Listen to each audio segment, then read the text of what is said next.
And we are live. Not quite sure why that's not working, but hey, Merry Christmas and Happy New Year to you all. Leah Ryan and Loft Manager Richard from the Pioneer Racing Pigeon Club of Ontario, back with your Pioneer Family Show live. Ryan, I'm going to send it over to you and make sure we're live on Facebook and YouTube. Go ahead, Ryan. Happy 8 p.m. Pioneer time. That's right. We've come up with our own time now. We are not going with standard Eastern Pacific, Northern Pacific time. Forget that. We're going with Pioneer time, and we are an hour behind Toronto time. So adjust your watches from this point forth. This is the Pioneer time. Again, Christmas is over. I couldn't take much more Christmas music. I'm kind Amen. of glad Hallelujah, it's over. hallelujah to that. Yeah, and Leah has officially tried to food poison us, not with the food being bad, with overfeeding. She was gorging the loft managers, and we are still in the comatose of that. I seen Ricky today. He was tweaking out on the lawn. I think that was from the lobster biscuit or whatever that is.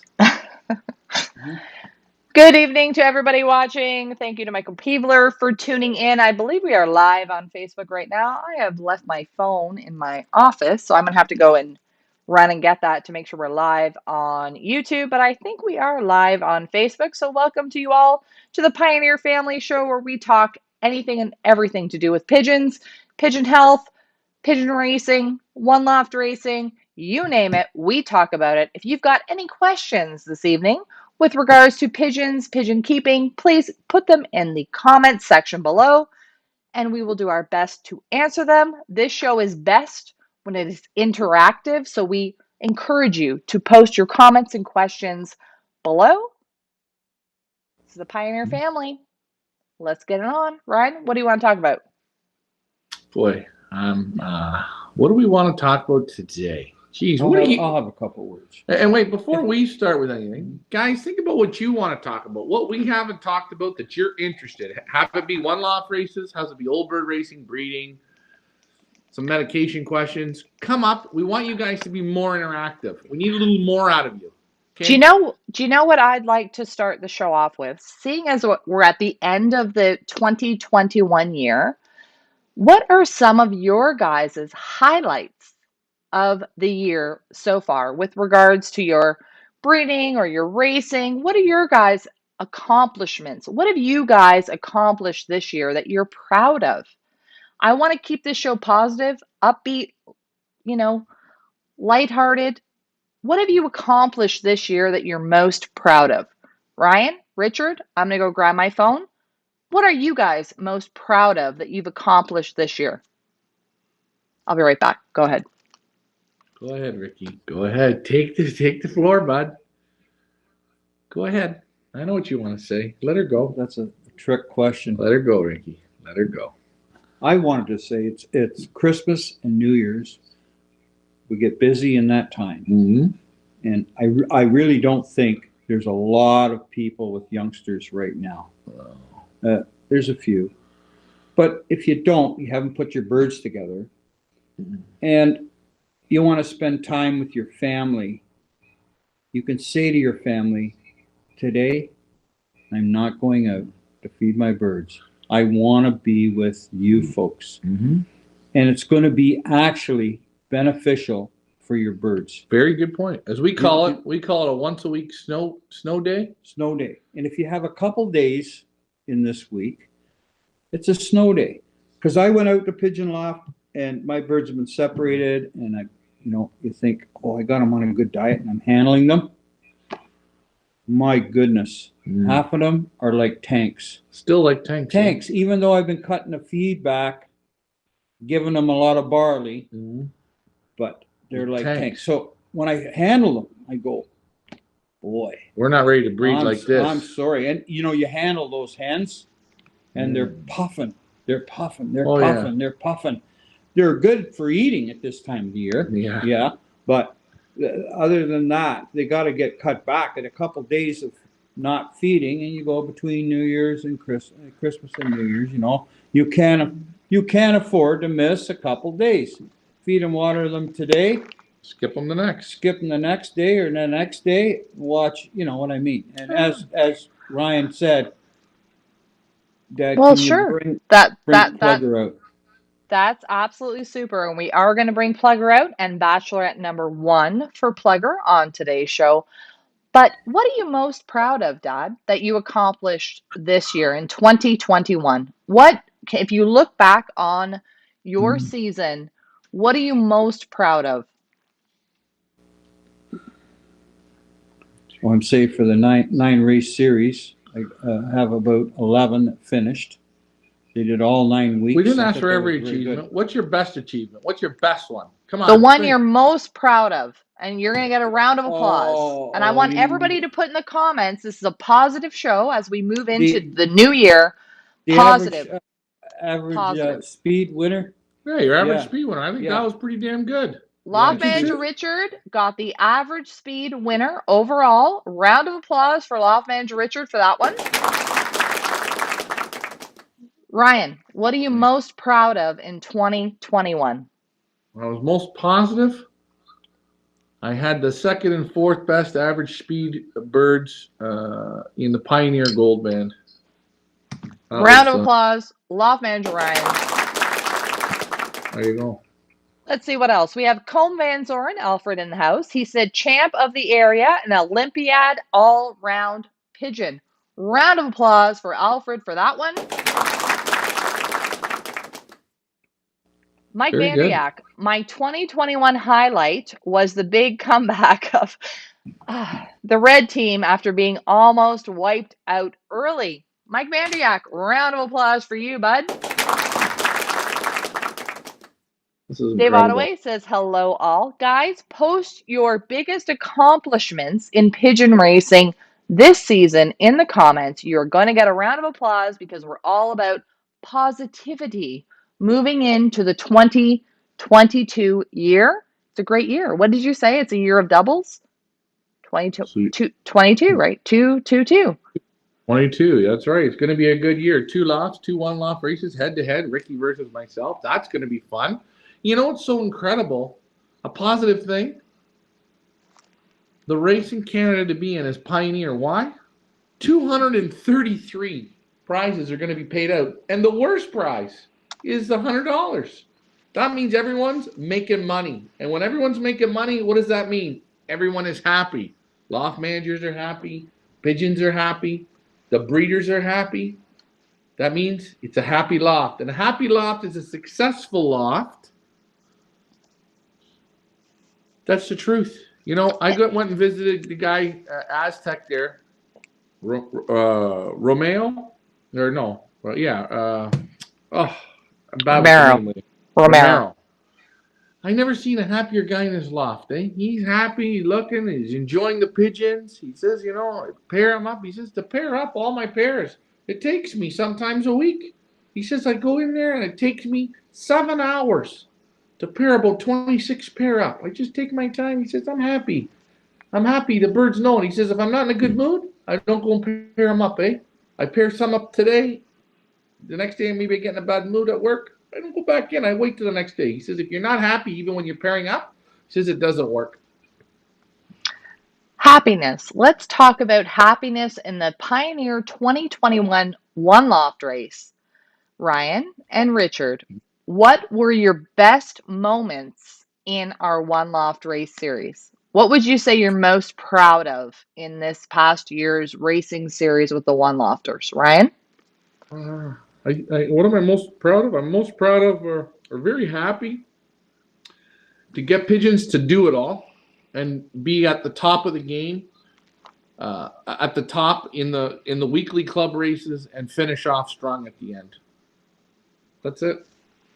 Congratulations to You Loft know, Manager Ryan for that. You did an absolutely fantastic job. This show today is about celebrating the positives in 2021 because we've had a whole lot of negatives. We all have, whether it's in pigeon racing or in life or in your work or with your health. There's been a lot of negatives in 2021. And I want this show to focus on the positives, not only in one loft racing, but in your own loft in your life in general. I want to end this year on a positive note. So congratulations to you, Ryan, for that. Loft Manager Richard, what are you most proud of this season in your racing?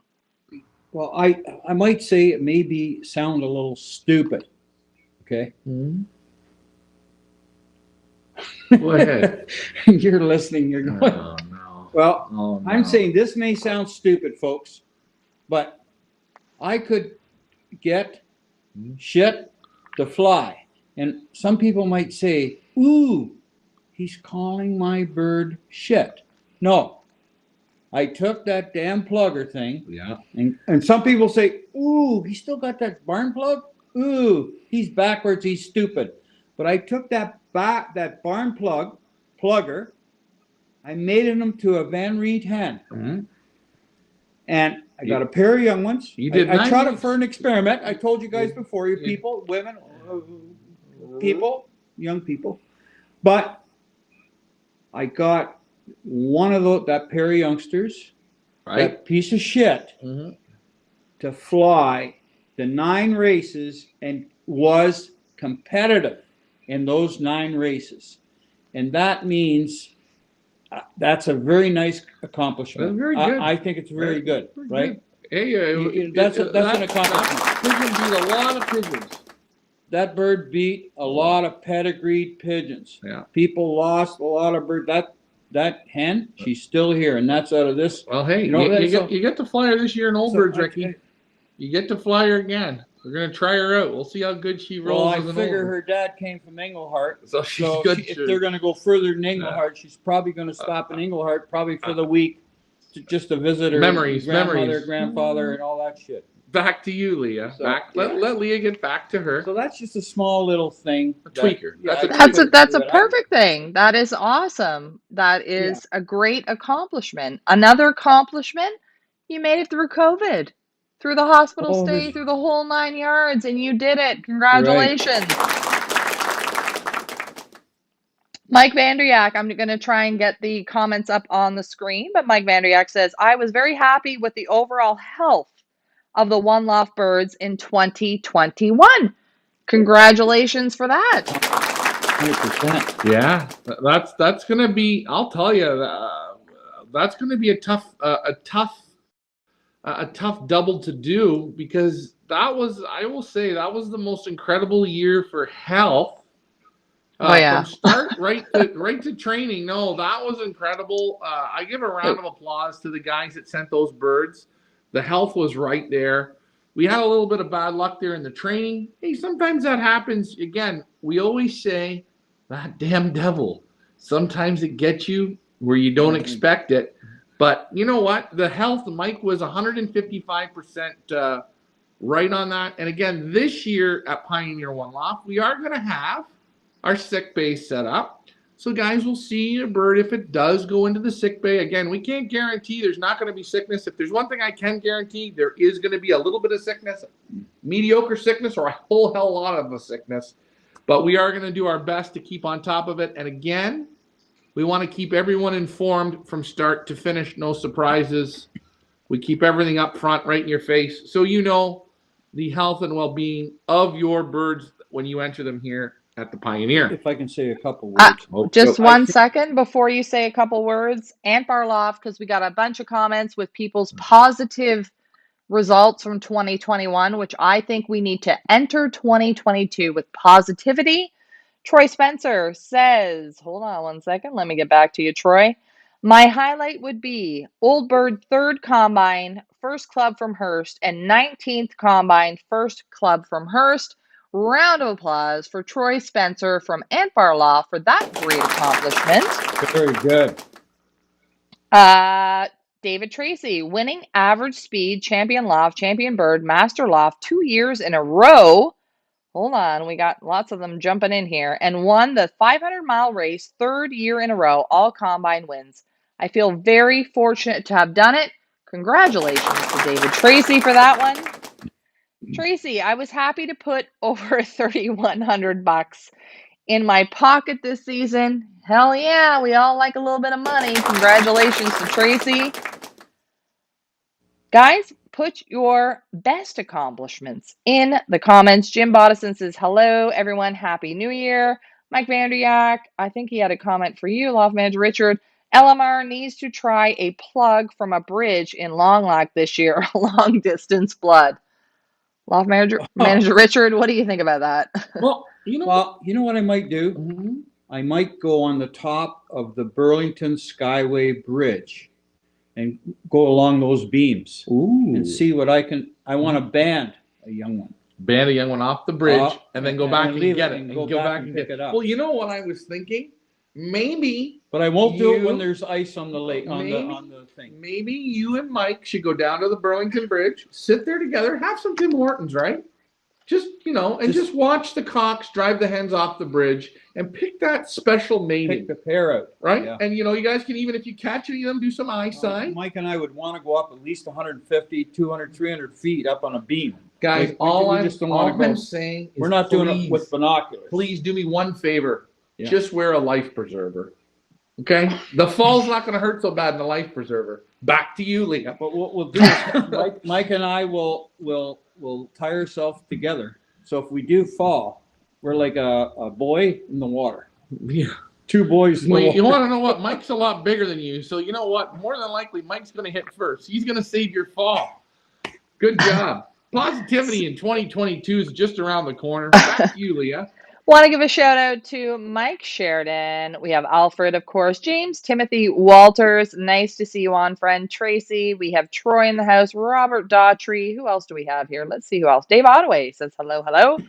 Troy Spencer again. Jim Bodison. Hello, everyone. Happy New Year. Happy New Year to you, friend. Mike Vanderyak, of course. Mike Vanderyak said something real funny about the red team. Mike Vanderyak's 2021 highlight was the big comeback of the red team after being almost wiped out early. Round of applause to the red team and this year's 2022 captain of the red team, Mike Vanderyak, who will be dyeing his hair and his beard red for the 2022 season. Hey, and you want to know what, guys? Round of applause. I'm gonna even do this one. I'm gonna one-up Mike. If Mike comes for any of the training or racing events, he gets a front row seat. I've got a nice, beautiful red Speedo, and I'm going to give it to him. He can get in the hot tub, and he can root that red team on. I'm going to say something. Leah, I want to say thank you for bragging for Mike. I don't need to brag. He's too good. I just can't. That you said he's going to be dyeing his hair red. We don't know if Mike even has hair because I never seen him with his hat off yet. Well, okay. He's going to do it. Guys, what I want you guys to do before we get into more of the program, and you guys know, any pigeon questions, health related, racing related, put them in the comments below. We're still going to do the same format we always do every Monday, but this is going to be a fun, lighthearted show, a reminiscing about the 2022 year, whether it's with the Pioneer One Loft race or in your own racing season. I want to celebrate the accomplishments and the achievements, not only with our own birds, our own one lofters, but your own achievements. Because what's more better than pigeon racing than be able to give a pat on the back at the end of a season, at the end of the season, at the end of the year, and to move forward into the new year.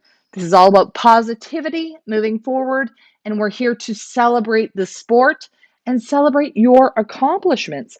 Mandy Scar is in the house. I want to say big hello to Mandy Scar. Stay tuned to the end of the program. We have a little montage video of the best of the Pioneer One Loft Race 2021 that I want to show you guys. I have to show it at the end because I'm a little afraid Facebook's going to cut me off if I show it in the middle. So we're going to leave that to the end. Great memories that we have. Pull out the tissues. I bawled my eyes out putting it together. So wait till the end of this program to watch that. Robert Hamilton says, hi, everyone from down under. Nice to see you. Joe Freely, watching from the west of Ireland.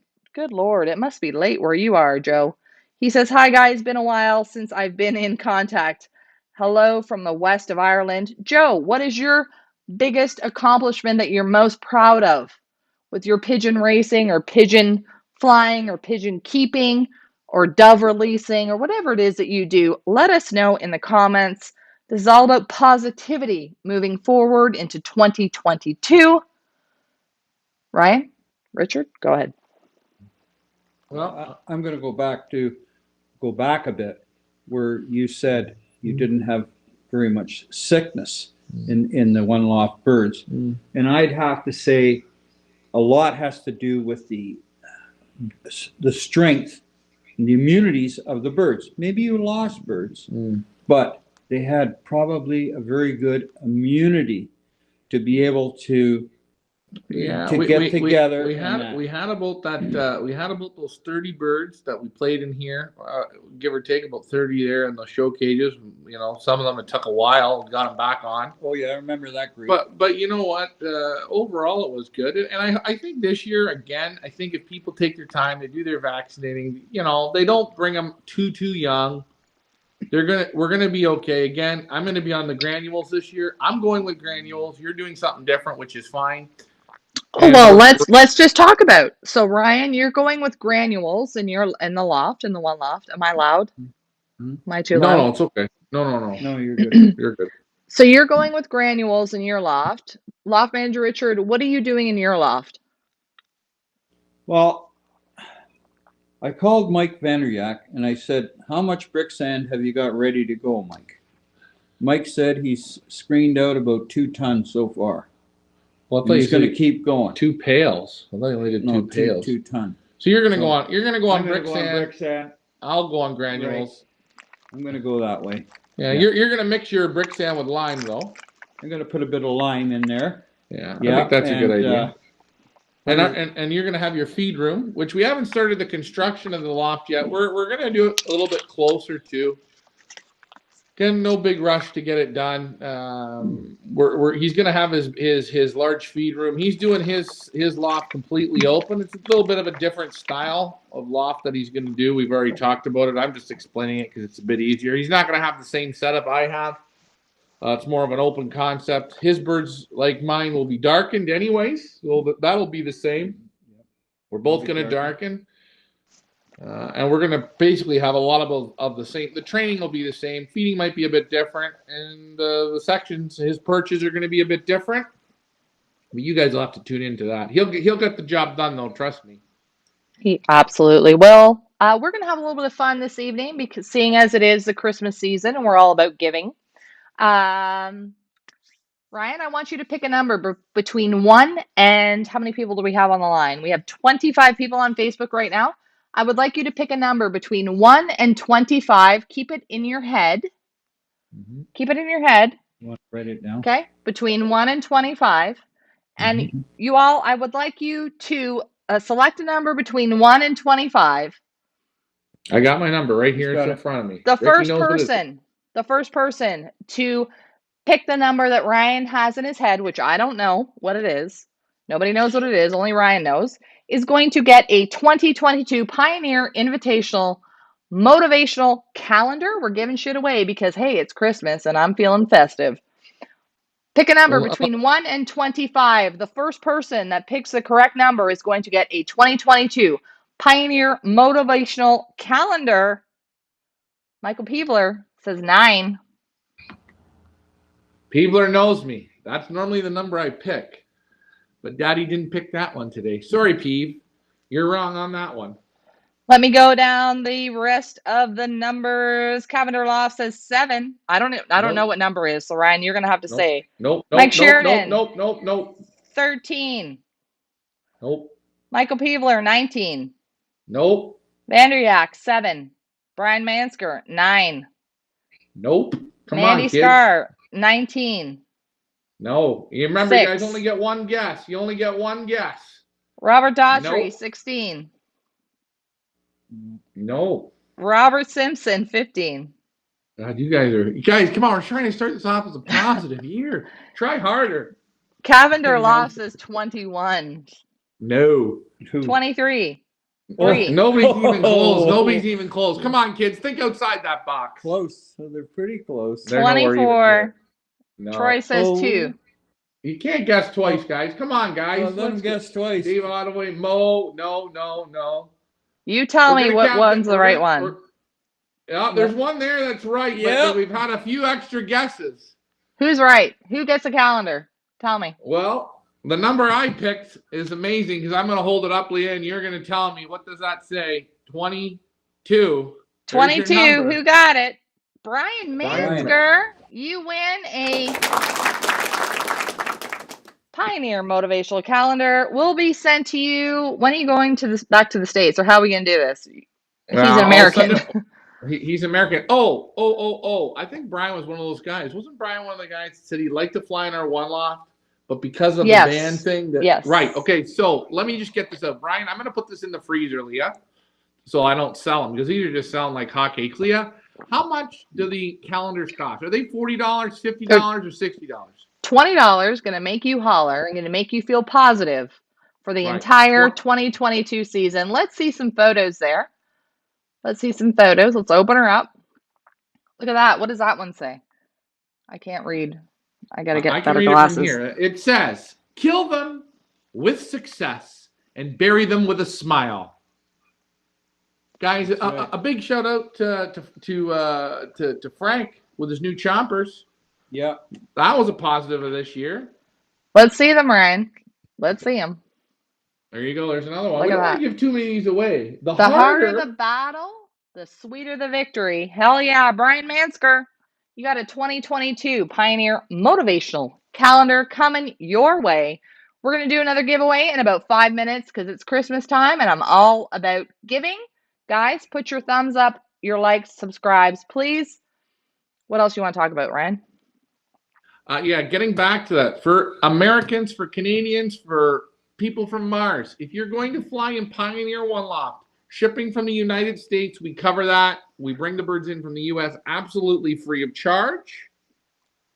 And you do not need $100 bands. The One Loft race is not taking in any $100 bands. We want everyone to have an easy time picking their birds, everyone to feel okay, so they can look at their group of youngsters on the floor, have it be 20, 40, 60, and pick in confidence, say, I like that pigeon, I want to send it. Not that they're forced to pick birds they've banded. Maybe next year we're going to have a special one bird free entry of a banded bird. We might do something like that. We're going to get basic down, as we say, dumb it down, simple it down a little bit for everyone. So, Brian, we'd love to have you. We'd love to have all the Americans that are tuning into the show come on and participate. Please go to your bank and ask them how much 1,500 Canadian dollars is in US. You're going to see it's about probably $1,200, and you're going to get to put 5 birds in. We have 233 prizes. There's going to be 56,000 guaranteed in that pot. And when we hit to the magical bonus super race, the deluxe race, which we haven't talked about yet this year, the lucky R9, because 9 is my favorite number, the pot will shoot to $100,000. Why? Because it's Pioneer, man. It's Pioneer, man. Brian is super excited about his calendar. Calendar is coming out to you. Another 5 minutes, we're going to do another giveaway. So please, guys, stay tuned. I'm not sure what we're going to give away. I'm just flying off the seat of my pants here this evening. I'm feeling generous. I'm feeling the festive spirit. And we're going to give something else away in about 5 minutes. Troy says he forgot to pick up his calendar. Ryan, I told you that he forgot to pick up his calendar. So make sure, Troy, we got your calendar. Don't worry, friend. Next time you come by, we will give it to you. David Tracy, let's get to his comment in here. I'm going to put it up here on the screen. My goal. Oh, goals. Let's talk about goals. That's a great idea. David Tracy says, my goal for 2022 is to fly the One Loft Pioneer Young Bird Race 5 for $1,500. We're going to give a big round of applause to David Tracy and his wife, Sherry. What you have to do, David, is you need a team for David Tracy and you need a team for Sherry Tracy. That's what I think. That is a great idea, folks. Forget about accomplishments. Accomplishments are great. What are your goals in racing for 2022? Let's put them in the comments. We're approaching 2022 with positivity. Let's hear about your pigeon racing goals for 2022. Claudio Ferreira is in the house. He says, "Hi there, everyone. Merry Christmas and a great New Year. Merry Christmas and a great New Year to you too." We're going to do another giveaway in about 5 minutes, but let's talk about your goals. What are your goals in pigeon racing for 2022? Ryan, what are your goals? Start with you Well, first. I've got a couple goals that I'm really going to work on this year. I'm going to work on because again, being the captain of the ship, and it's easy to get down and it's easy to get down on yourself, and sometimes you overventilate. So the two goals is my own personal goal is to be super positive this year. Keep it light, keep it upbeat. Hey, we're going to have sickness. We're going to lose birds. We might lose a lot of birds. We might not. We're going to keep it positive the whole year. All the birds are great this year. And they really are. And I'm proud of all the birds. I'm proud of the birds that tried and didn't do it, but we're going to keep it upbeat. And the other goal is I want to try for me to win the race that I'm going to race.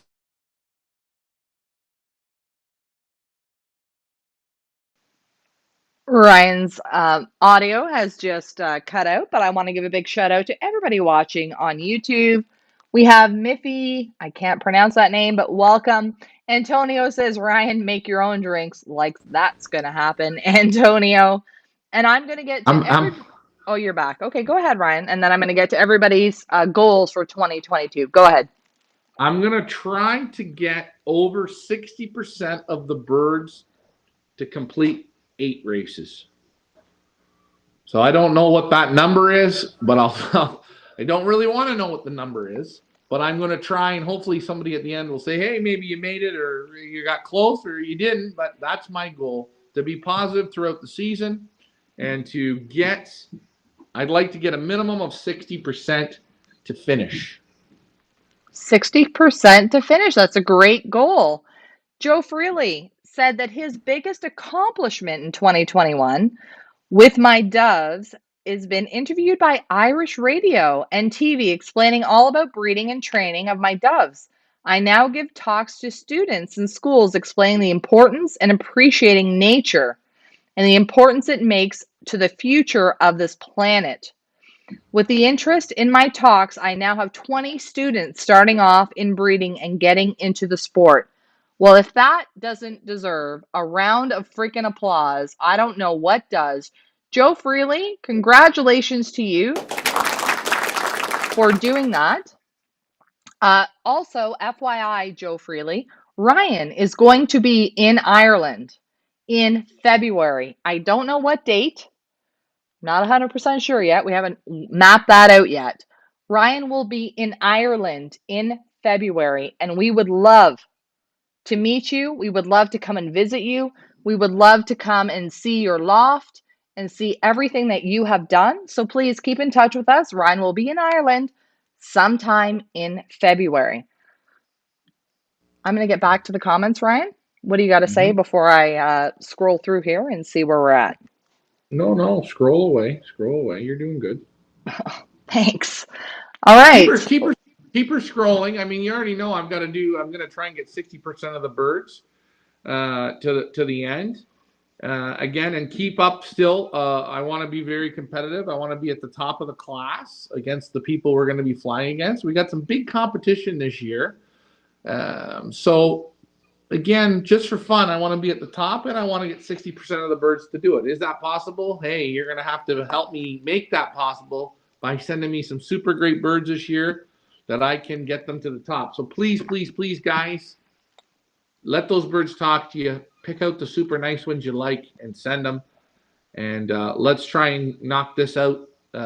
Let's try and knock this out together. I can't do it on my own. I need the good birds, and I need you guys to send me those good birds. So we all got to kind of work together. It's the circle. Circle of life. Love Band Richard, what are you looking forward to accomplishing in 2022?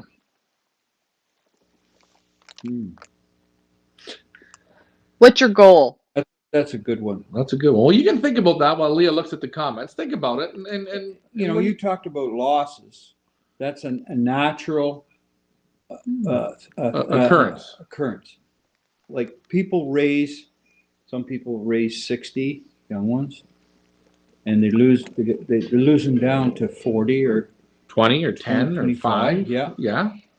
And to me, I'm saying that's a natural situation with this sport. I agree. Right.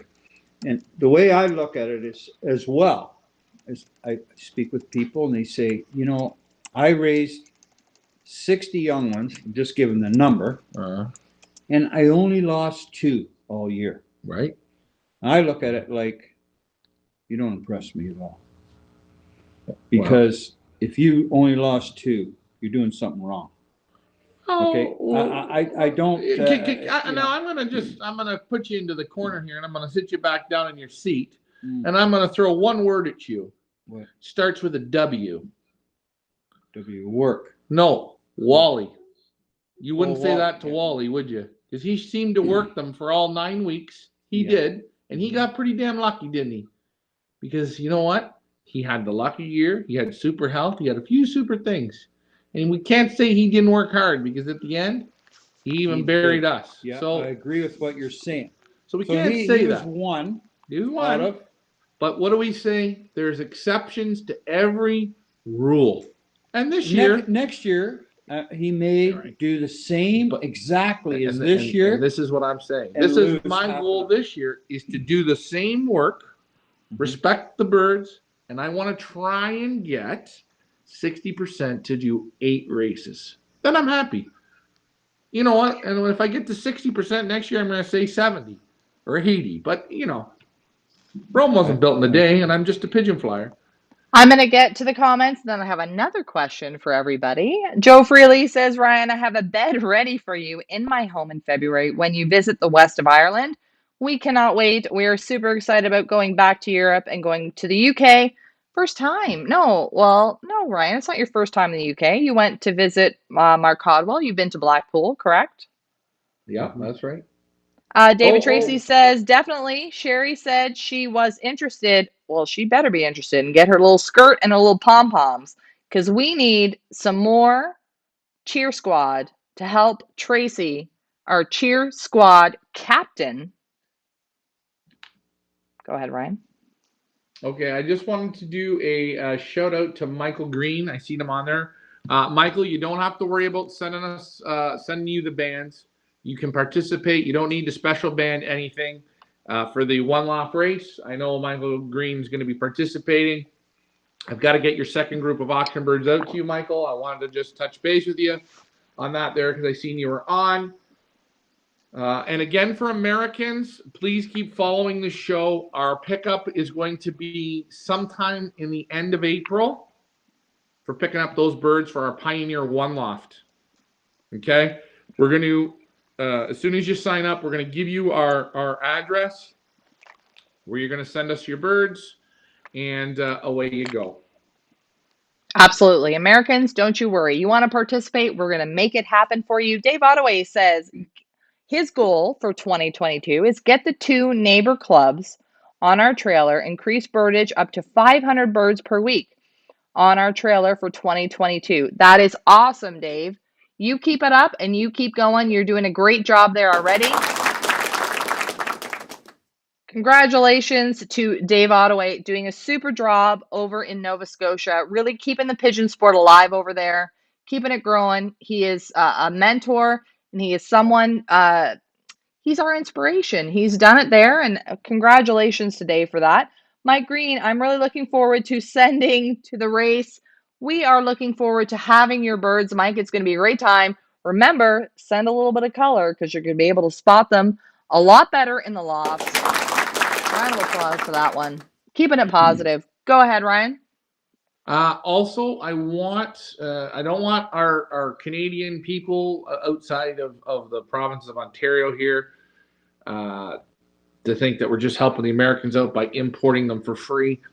For Canadians that are outside of the province of Ontario, Okay, if you're, I'm going to use Dave Ottaway for the Nova Scotia Club, or Wayne Bodwine in the Calgary area, or Chris Moore out in BC. You guys are out in an area and you can get 3 or 4 teams together. Let's say a minimum of 4 teams. Okay, 4 teams to fly Pioneer OLR. I will cover the shipping to our race. I will set up your flight for WestJet. That will be on me. I will just tell you, I will send you a photo of how I want you to crate them so the birds come the way we like them to be shipped, and that's what we will do. So you get 4 teams, and we're going to cover your shipping. Hey, get 6 teams, get 8 teams, get 10 teams, get 12 teams. We're going to cover the shipping for you. You know what I say? You can never have a big enough family. You can never have a big enough village. We're here to create the village. We're here to start something. And if we can help a little bit, whether it's in regards to shipping your birds to us or getting you involved in this, we think we're doing a great thing. And we want you guys to be a part of it. And whatever we have to do to make you be a part of it, we're going to do that.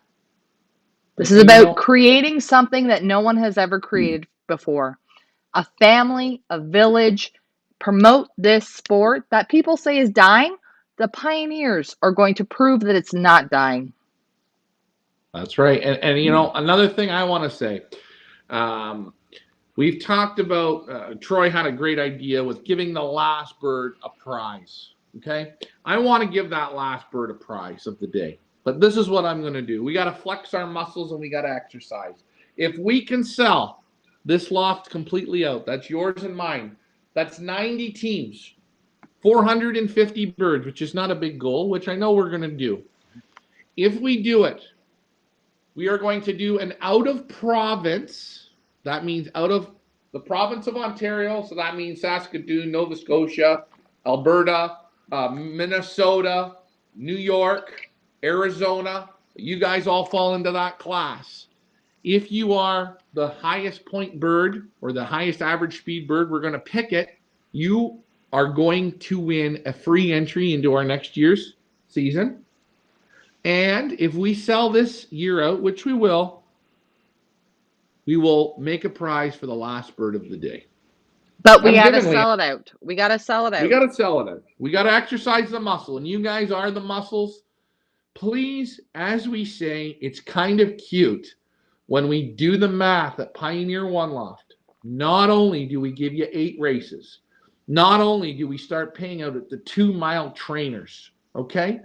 Not only is it 233 prizes, 8 races, we pay from 2-mile trainer to 80-mile trainer. But you want to know what the greatest part about this whole thing is? You watch from start to finish the progression of your birds. But the best thing is when you crunch that $1,500 in, when you crunch that in, it comes out to 64 cents a day? 64 cents a 64 day to have 64 a cents whole a lot day of of fun. entertainment goes in your pocket. All it costs you 64 cents a day, and that's included. So you're either getting the racing free, the prizes free, or the entertainment free. You're getting And some free stuff. the goal of this year, of this season, for the Pioneer One Loft race is to watch you guys succeed. We want to see you succeed with your pigeons. Loft Manager Richard, Loft Manager Ryan, they are going to do their best to work your birds to the fullest of their potential. We want you to succeed. We want to show you what we can get out of your pigeons. And that's what every One Loft manager should be out to do. Get the most out of your pigeons. And I think with over 100 years of combined experience between these two men sitting at the bar right here, you know it, we're going to be able to do it. And we're going to show you every step of the way. Before I forget, if you guys have pigeon questions, this is not a promotional program. This is about talking about pigeons. If you got pigeon related questions, put them in the comments below. We'll be happy to answer them. Antonio says, hey guys, just want to know if you guys would be interested in a one loft race with 100, 75, 50, and $25 winners get the percentage of the amount they put into the race. I'm not understanding the question. I kind of get it. If I'd have you to would hear. be interested in a one loft race with 100, 75, 50, and $25 winners get the percentage of the amount that they put into the race. Have you had a look at our Pioneer League bands, Antonio? Because I'm feeling like this is sort of the same idea. I think I might be wrong, But but I don't know where Antonio's from. Maybe he's out of he's the from the area. U.S. He's from the He's U.S. from he's from the U.S. And Antonio, again, the one loft birds we're taking in. We are going to have our spring series, our pick birds, which you don't see even up there yet. That's kind of as you go. It's play. It's pay as you play. Going to be a lot of good prizes there. We're going to stay away here at Pioneer One Loft this year for flying. We're going to fly against our Pioneer Combine and the people that are purchasing the money bands. We're going to be flying against them. We're just not going to take their money if we win, and they're not going to take the Pioneers' money if they win. I want the band race, the bands, the different price points of bands. I want those people to go out and enjoy it and win on their own. Okay, remember it's a little different for Richard and myself. We're basically flying professionally, right? We're out here to work the birds and we're out to get the most, and I'm out to win. And you know what? When I'm in competition mode, I hate losing. You know, I hate I can't take it. So I'm going to want to win, win, win. And I don't want to discourage people. And all these birds, we could have 450 birds coming to our lofts. I don't want people to feel that there's a drag or we're doing hanky panky stuff. I'm not into that. What I want to do is let the band race, the people local, fly the band race with us. They can win their money. Our Pioneer One Lofts are going to win their money. But the one thing we are going to do is we're going to have a combine result. So you're going to see how our one loft birds compete against these superstars from our area. And we got some big superstars, some big name superstars that are going to participate. We're just going to see how good they are and we are. And that's what's going to make it fun. They're going to win their money. We're going to keep our money separate. At the end on R9, are you going to get to participate? If you get to R9, you're going to get to go up against the big kids for their cash and our cash and everyone's cash. We're going to put it all together. But that's for another day. Sure is. We're going to get back to the comments. Centurion says, this will be my first one loft race and can't wait to bring the birds to the race. We are super excited to have you part of this. Congratulations and welcome to the wonderful world of pigeon racing. You're going to have a whole lot of fun. Park your egos at the door and just have fun. The whole point of 2022 is to have fun and to bring back fun into pigeon racing. I think we got a whole lot too serious last year. And although I know money's on the line, it's very serious, and I know that. But if we're not having fun, what the hell are we doing? What are we doing if we're not having this is supposed to be a hobby, right? Yeah, A yeah, hobby. that's It's right. supposed to be We're something gonna for have fun. fun, a release, a relaxer. Let's bring the fun back into pigeon racing. Centurion posted a message, but I only got half of it. Will Ryan and LMR, I didn't get the rest of it, so please type it again, please. Dave Ottaway says, good idea, separating prize money from bands on one loft race. Let each one feed itself. Exactly, Dave. We gave it more That's right. thought, and we're like, hey, we're getting all the support with the one loft race. Not a whole lot of support at the moment with the band racing. So we didn't want to take the one loft money and give it to the people at the end of the day who just came at the end to put bands on. We thought, let's keep it separate. That way nobody can say that we're doing anything funny or whatever, and everybody's happy. Right? Yeah. Yep. We're gonna just back. We're gonna slow down the evolution. We're Right. still gonna evolve here, but we're gonna just slow down a little bit. And there's nothing wrong with going slow. The one thing, Richard, Lee, and myself, we're very gung ho, and we Very wanna excited. We get excited we about want we things. want to we want to sprint before we've even stood up sometimes, and that's Yes. great. That means Yeah. we're moving in the right direction. So we're slowing it down a bit. That's Yeah, good. in case you I'm guys happy. haven't guessed, we're extremely passionate about what we do. And we kind of sit around and Ryan and I will brainstorm about how can we make it better? What can we do better? how can we make it better for everybody? And sometimes what we think is not what everybody else is maybe caught up to, or they just have to ease into it. And we're realizing we have to just slow down. We're on we go 0 to 100 in 10 seconds, and everybody else is a little bit slower, and we get that. We're learning to just slow down, right? Yeah, I agree. I agree. Will Ryan and LMR be using the same Clock. Centauran? I don't know. Is that what he's saying? The same clock? Yeah, I'm gonna go with I'm not clock. sure. Clock? We Uh, yes, we're going to be using the same clock. yeah, it's gonna be under it's one lock, but it's gonna be Team Richard or Team Ryan. We're gonna be on the Win Companion, winning with Terry Gilmore. We're gonna be on Benzing again. The Benzing clock is phenomenal. We're not gonna switch that at all. It's super. I recommend, hey, if you're a club wherever you are, anywhere in the world watching this, you want to go to a Benzing clock. I recommend it. I know you probably have some clocks that you spent money on. It's time to evolve a little bit, guys. Try it out. If you're not happy, let me know, and I will give you the money back for your clock. I'll buy the clock back from you. The clocks are good. They're guaranteed damn good. They're super good. Don't take my word for it. You got to go out and invest and try it. Not too late to try. Klaus Petzold. So the one loft birds cannot compete in band race also. No, no. The one loft birds will compete for just natural position, combine position. Right. I'm not gonna fly for the combine money because again, and unfortunately, we have to say this, which is very sad. We transport the birds, we feed the birds, we water the birds stay at our place, the birds go up to the release points. It's all done by us. There's no middlemen. We've cut out middlemen because whenever I've hired a middleman, I end up having to fire him and do it myself. The problem with that is there are people that look in and they find excuses of maybe why Right. they don't win. You're cheating, you're doing this, you're doing that. So the very simplest way I'm going to eliminate that problem is I don't want to fly for anyone's money. I want the band race to be separate. Let those people fly for their money and fly with confidence that there's no hanky panky.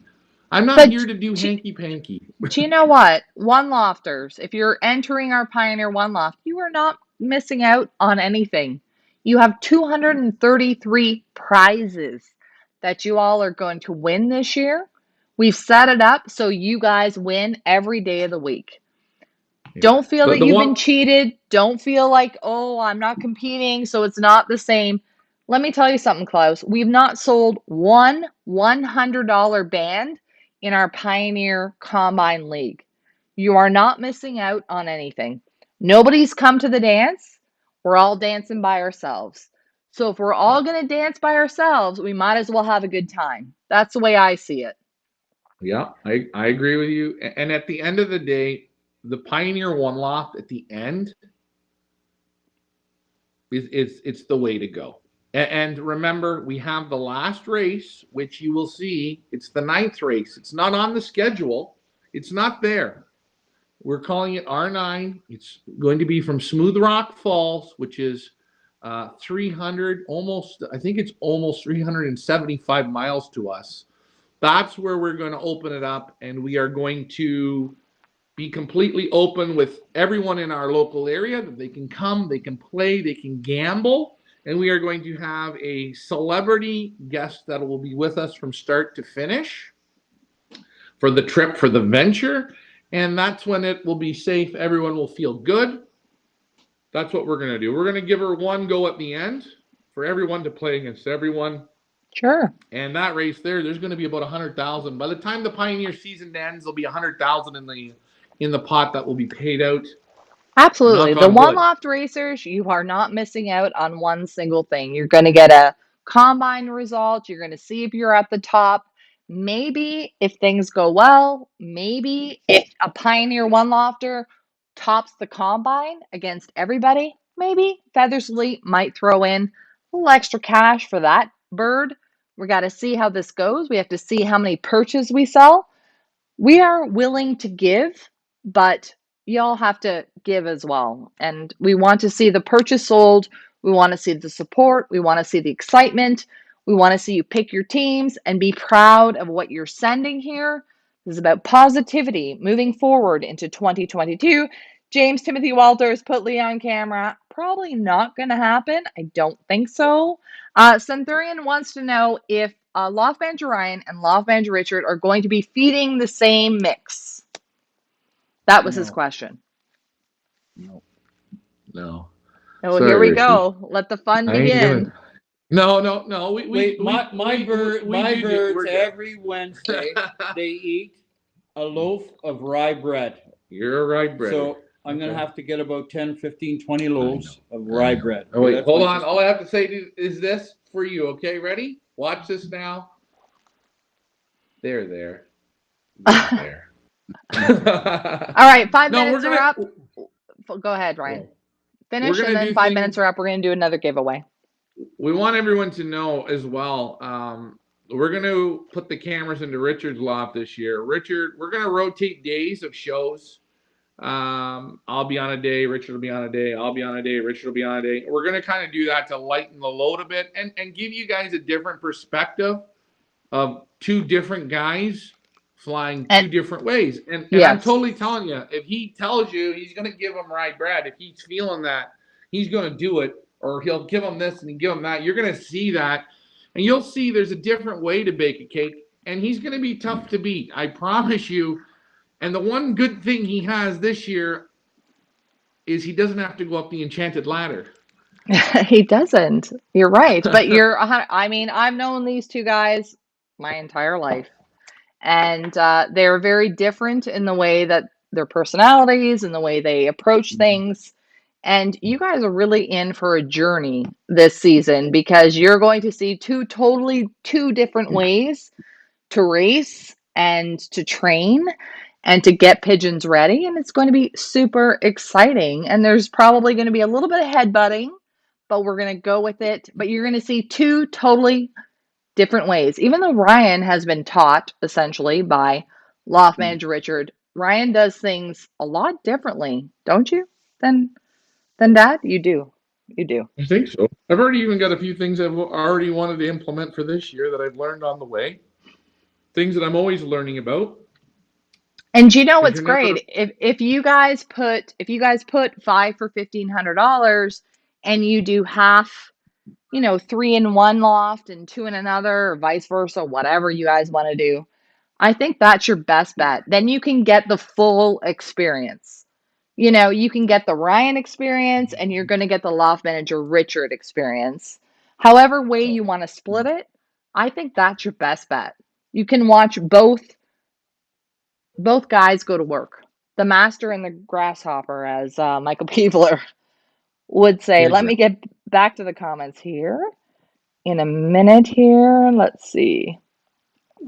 Okay, Rob Wong. Nice to see you on.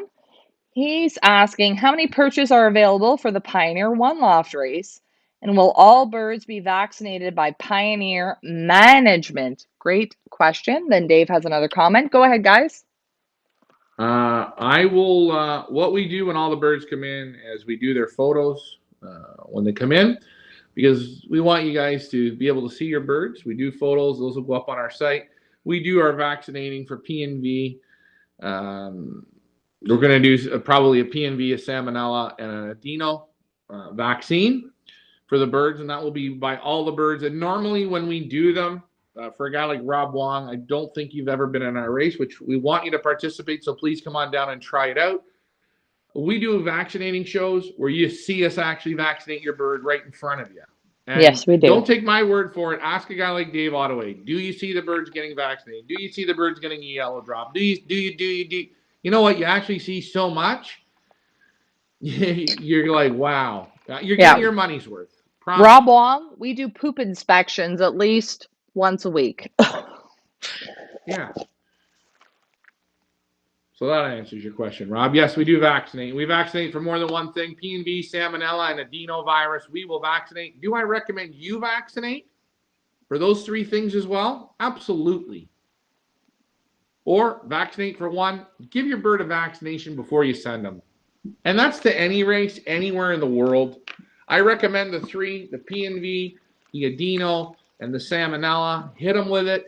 Hit them with even a herpes if you can, if you find it. If I find herpes this year, a good herpes vac, I'll do it as well. The way I break it down is it's $1 per vaccine. You send birds to a one lot race, you pay $350, you pay $500, you pay $1,000 to put that bird in. What's $4? And you know what? What's $4? Nobody wants herpes. We're going to move on. We have some comments. I now have them up from YouTube. Hopefully, you all can see them. Let me have a look here. Where is the link on the One Loft race? Is it on Win Companion? Terry is trying to get that set up. I've emailed him. I've not heard back. We will get back up on Win Companion. We will be on Win Companion. Where do you reserve your purchase? Bethersleigh.pigeonauctions.com, FIFA.ca.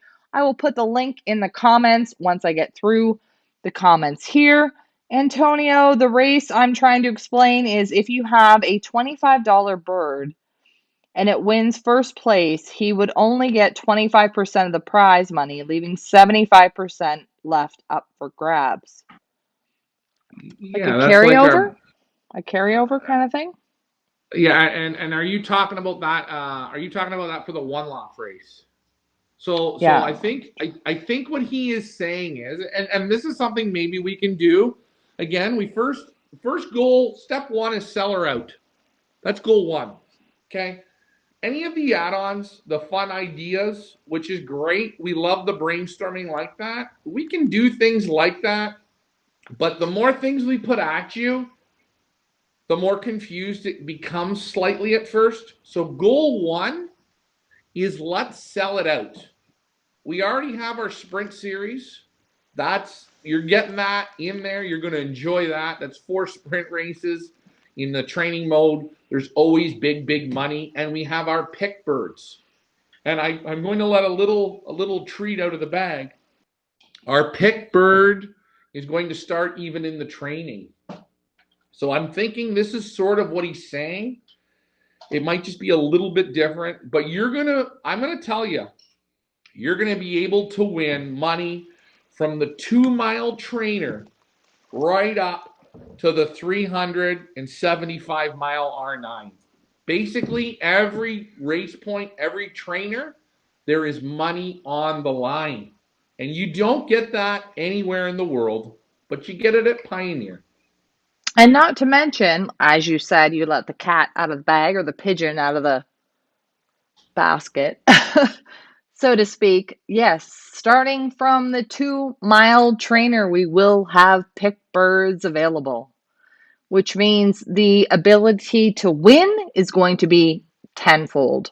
We want to make this inclusive. We want to make as many people as possible win and have fun and enjoy this sport.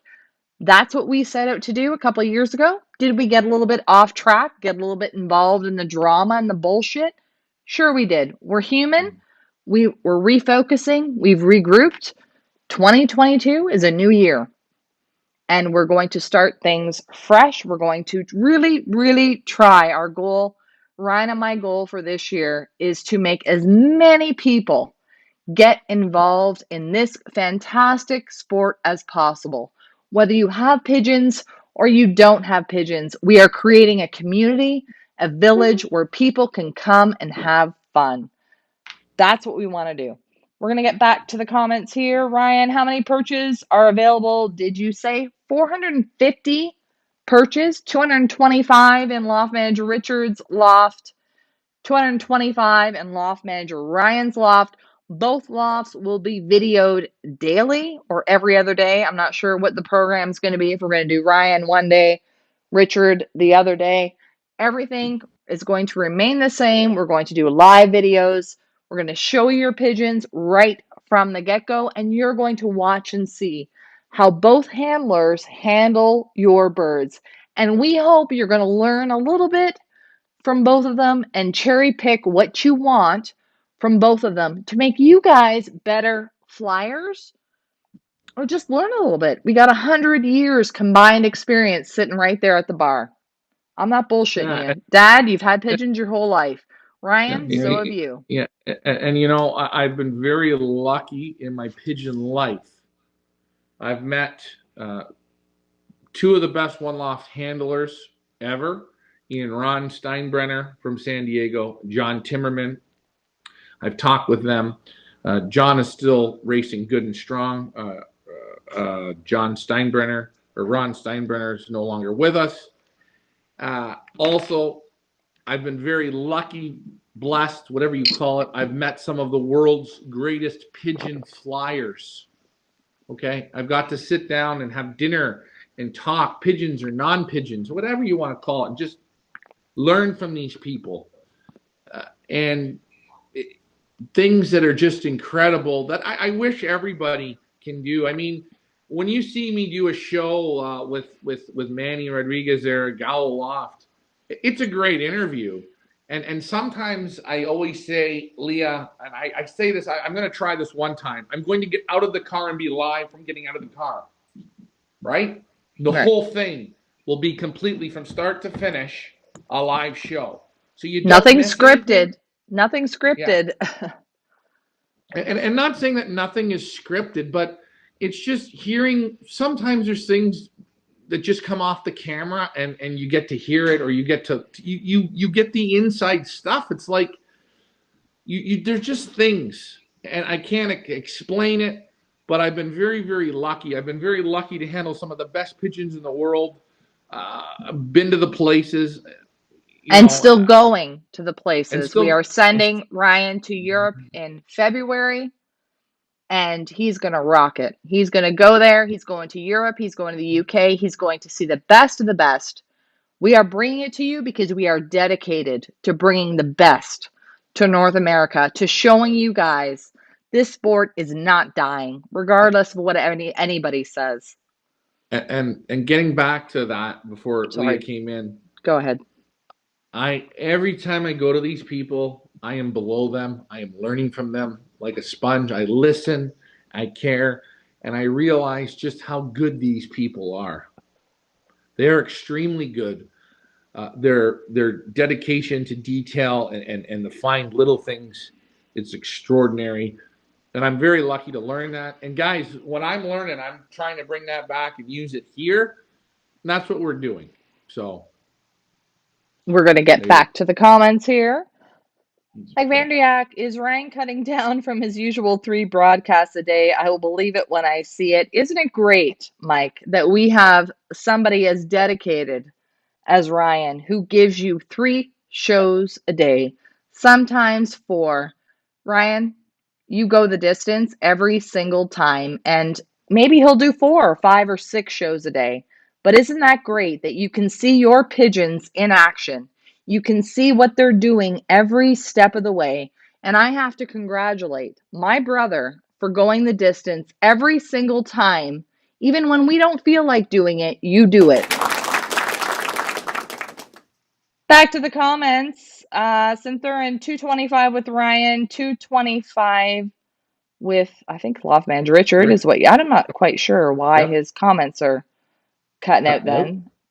But Ryan, how many perches are available? Did you say 225? Want to get Yes. back here. Rob Wong, yes, it's Um, darkening system, darkening system, darkening system. Richard and myself in this area, we fly the darkening system. I'm extending my darkening system this year a little bit, but we'll get into that once race time comes. But yes, darkening. Colm Van Zoren, you come to my loft. Of course, why wouldn't I come to your loft, my friend? I gotta have to teach you something. No, or I'm learn, joking. He's or gonna learn teach me something. or learn Learn. something. Learn. It's all about learning, and it's all about growing, and it's all about expanding and keeping positive. Alfred, what are Hey, your goals for 2022? Let me know in the comments. Back to yeah, YouTube. We got a lot of comments and questions here, Ryan. Sorry to cut you off. okay. Geisloff says, this is an interesting race. We hope you join us. It's a very fun year. By the way, guys, stay tuned to the end. We have a great wrap up of the 2021 Pioneer season that I hope you guys will get a kick of. I bawled my eyes out when I was putting it together. I'm not sure. Some days I want to kill y'all, and other days I'm bawling my eyes out. I can't figure it out. Maybe it's a woman thing. You, Um, go you ahead, know, Ryan. You know, Colm Van Zoren, I spoke with him yesterday, and that's Alfred.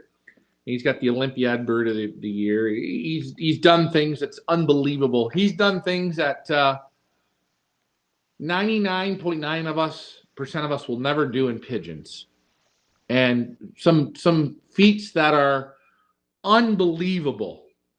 Wins an Olympiad champion and overall. And the cutest thing is he says to me, you know, in 2 years from now, I'm going to do this again. I'm going to have an Olympiad Superbird again. And when you hear that, you go, wow. I mean, that's greatness, eh? It's not a champion bird. This is an Olympiad pigeon of like, we're talking thousands of pigeons and It's guys that are amazing. out there doing it for a living. You know, not guys, Amazing. there's no hobby flying. When you get over there gets to that level where they're pros, man. If I can say something, Yep. interrupt you, but those people, they started off maybe as pigeon keepers, but now they're pigeon flyers. No, but what I'm saying is these are pigeon flyers. These are generations of pigeon flyers. That's right. Again, you know, Alfred and his father, they're exactly like you and me, but they're playing on a level. They're playing on a level, and when he says to me confidently on the phone, and not being an arrogant, not being a dick, just being fun talking, I'm going to win this again. But the sound in his voice was, I'm going to try hard to do it, but son of a bitch, I'm going to do it because I can do it. And I'll get the birds to do it, and I'm going to work at it, and I'll do it. Has the mentality Absolutely. to do it. The mentality to do it and not quit. But That's you know right. what's even better than that? What's even better than that is we have Frank Eichhorn, who is a pioneer member, who has connected with Alfred and who will be going to the Netherlands. I think he's leaving tomorrow, and who's going to go and visit Alfred. And that makes my heart warm. The fact that we made that connection, the fact that we got Frank Eichhorn from Canada going to visit the Netherlands and going to see Alfred. Frank, you better show some damn pictures because I want to see it. That we did our job, Ryan. We did it. We made a connection right there. And that's what this is all about. It's about making connection, making the sport grow, creating friends, and continuing to grow. And that is awesome. And I'm so excited for Frank to go and meet Alfred. I've not met Alfred, but I know you have, Ryan, and his dad and his family. And I know they're going to have a great time. So we wish you very safe travels, Frank. And I am so proud that we have been able to make that connection. That's awesome. You know, I'm proud that Alfred and his father want to take the time to visit Yes. the Pioneer Club. Yeah, they do. And I want to say something to those two fellows. Yeah. If you can learn something from our club, please let us know. Yeah, Let us know. Let us know. And you know, and again, we talk about Alfred. Alfred's on. We have a lot of the Europeans that we do auctions for. They really like what we do. They like supporting us, and that's great. I sometimes wish us North Americans, I don't know what it is, I don't know how to say it, but it's almost like I wish we got a little bit more European. But it's great We're to gonna see the work on it. support over there. We're working on it. 2022. We're super excited. Another European, a supporter of us, who we love, Peter Vrays, and his son Yeah. Ian is in the house. And Peter, Ryan's coming to Belgium also, and we're going to give you a call. Had a little bit of change of plans this year, but we're going to make this work for you. If you can't come to us, we're going to come to you. And we have super exciting things happening in February. We're not going to say what, but Peter, we're on our way. Don't you worry, bud. I wanted to say somebody else had a question. Daniel asked, "What exactly is an Olympiad bird?" Great question for people who don't know. What does it mean to be an Olympiad? You know what, I'm learn. You know what, I'm learning it. I'm understanding it. It's a series of races. Your bird, I believe, has to earn the points, and then the Olympiad is like a show at the end where they judge them, and overall, I will let Alfred, if Alfred's on, explain it. My goal this year, one of the goals was I want to go to the Olympiad with Alfred, with his Olympiad superstar, and I want to get somebody from there on camera to break it down for us people in North America who don't know. I know a lot of things. I don't know exactly 150% on how it works because, again, I've never competed in it. We don't I have it think here. it's like the Olympics. So if you can just equate that to what does it take for a North American, whether you're American or Canadian, to get to the Olympics, first of all, and then compete in the Olympics, like I'm talking about sports, like gymnastics or whatever the hell it is, whatever category, and then to win at that. Yeah. That's what it is. It is Yeah. the highest level of achievement for a European pigeon. I think it's Europe and the UK. I'm not 100% sure. I know Yeah. Marco Mattis, It, Germany. but Macoloni. Macoloni was an yeah. Olympiad, wasn't he? Well, yeah, and what it really is it's there's overall Olympiads, so birds that win in all the distances. There's the sprint, there's the middle, there's the long distance. But at the end of the Olympiad, it's kind of like a beauty contest as well. So they put it's performance, it's beauty, it's everything combined at the end. Now, Ryan and Richard, you've been to the Olympiad in Poland, which was the last one. Explain to us what is it all about? And I'm Well, the gonna just go bird, grab a water. Yeah. the bird, he just can't fly 3 good races. No, it takes and 2 then, years. Yeah, just yeah. Takes 2 years. And then to get into that category, Right. he has to be a qualified racing pigeon Yeah. to accomplish points to get into that. The qualification to be into the Olympiad. Right. It's like, I'll give you an example, like a real cheap, it's not an example. I went to a show, Right. Here, Pigeon Show. Right. They got show racers and racing pigeons. Right. So I went to the fella I said, hey, yeah, you got a racing pigeon there. I says, does it race? He said, oh yeah. He said it flew Berks Falls. A 100-mile race. 114-mile race. It flew. It's here. Can I handle it? Right. Wait. You know what? This is not what we're talking about. We're talking about something. It's like a marathon. It's a marathon athlete, of race. It's a qualification of races in a 2-year span, and it's the birds that score the highest. And there's categories, so number of birds or distances. Again, I don't know the total fine print, and at the end, it's a show, and all those birds, which is great when you go to an Olympiad. There is the booths where you'll see people selling birds, selling products, loft supplies, and then there's a big auditorium where all these superstar racing pigeons are on display, and they're all Olympiad finalists, and then they go through a handling, through a what do you call it?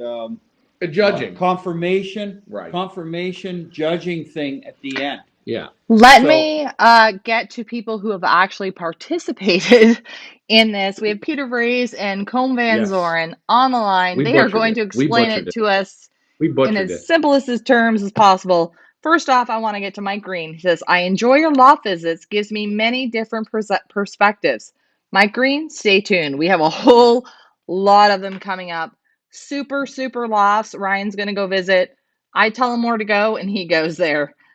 Peter Vries says, an Olympic bird made several super prizes in 2 years. Mike Van Der says, a pigeon show.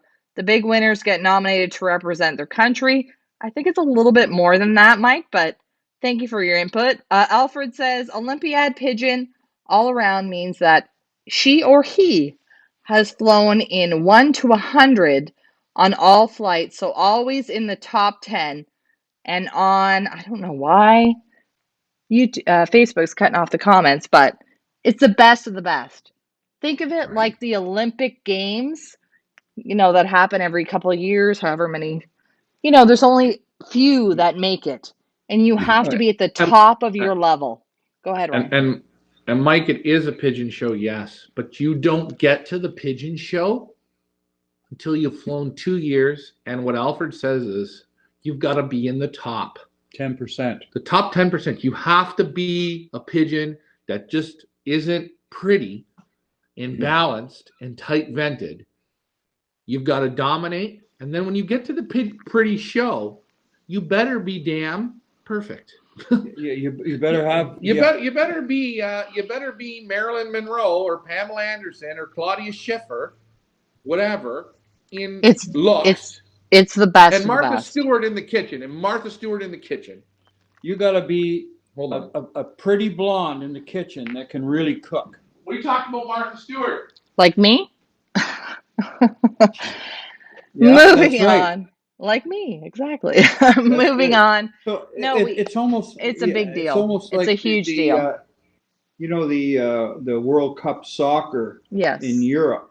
Yes. And they have it every 4 years. And right. They start when that's over, they start from the beginning. All these teams. They start competing. You're right. Yeah. It's a huge hill to climb. And yeah. It's amazing if you win it. And I don't think North Americans quite comprehend what goes into being an Olympiad pigeon. It is a huge deal. Huge. You're at the top of the pile. You're at the top when you're an Olympiad. These pigeons in the races, in 2 years of racing, they just don't fly against 500 birds, 1,400 birds, in races. There's numbers. It's big numbers. Big numbers. There's numbers, and there's categories, and there's rankings, and there's everything. Remember, and you know what's going to be great? If I have that opportunity to get to that Olympiad this year, Alfred's going to be there. We're going to sit down with him in the hotel or with the bird. We're going to really talk about it. But I would like to see if we can get somebody from the committee on a show and really go through it. But we're going to try that. And again, there's no guarantees. I can't guarantee I can make that happen, but I am going to try my very best. We are trying to get, and have a judge go through it and tell me, what are they judging? We're trying to get Ryan to get to Romania this year for the Olympiad. Travel restrictions, whatnot, because of the virus. We're not quite sure where we're going to be in January, but we are absolutely going to try our best for Ryan to get to Romania for the 2022 Olympiad. Supposed to be in 2021, got canceled because of COVID. We're hoping that it keeps keeping on. When they go to take the birds to the final show, I'm sure they check. Okay, he did. Does he have an open vent? I understand. Does he have a bad but we're only assuming. We're gonna what I want to do is the show's about. Yeah, but what I want to do is I want to go behind the scenes of this thing. I got to get dirty with it, Ricky. You got to get dirty. Speaking of getting dirty, you know what it's time for? Another giveaway. Loft Manager Richard, who's on the line? We've got 24 on Facebook, 10 on YouTube. That's 34. Pick a number between 1 and 34. Don't tell me what it is. Put it in your mind. Guys, I got it on YouTube and Facebook, put your guesses in the comments. What are we going to win? What are we going to win? Let's think about it. What are we going to win? Pioneer Cap. Pioneer Cap, okay. I got the nice ones here. I got a good one. Go ahead. Pioneer Cap between 1 and, what did I say, 34? Yep, 1 and 34. 1 and 34. 29, Michael Peebler says. I'm going to put the comments up there, Ryan, so you can see. And Loft Manager Richard can see. There we go. Mm-hmm. Comments are in. Look, they're all thinking in the 20s. You guys don't even know what Richard's favorite number is. Richard, he's not even going to tell me what number it is. It's none of these numbers. Richard, you know the number. What's the number, Richard? No. Are we there yet? Robert Hamilton says 10. Robert Wong says 33. 1 you know the number, right? 34. Pick your favorite number that Loft Manager Richard has picked. Dave Tracy says 26. Michael Peebler, he says 6. I like my Comband's Let me know, Dad, when somebody got it. 27 Peebler. I'm going to tell you in about 27. Brian Mansker, 9. Ed Barloff, 11.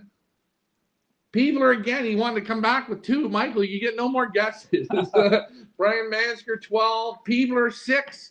Peebler, no more guesses. Brian Mansker he guessed 7. Peebler's at 17. Okay, wait. Time's out. Time's out. I win the hat. He wins the hat. Did anybody guess Steven it, Dad? Costa 17, 23. Nobody's guessed it. Has anyone guessed it? I'll tell you, close, my friends. He's getting close. Mansker with 5. Nobody yet. Ooh. 1 to 34.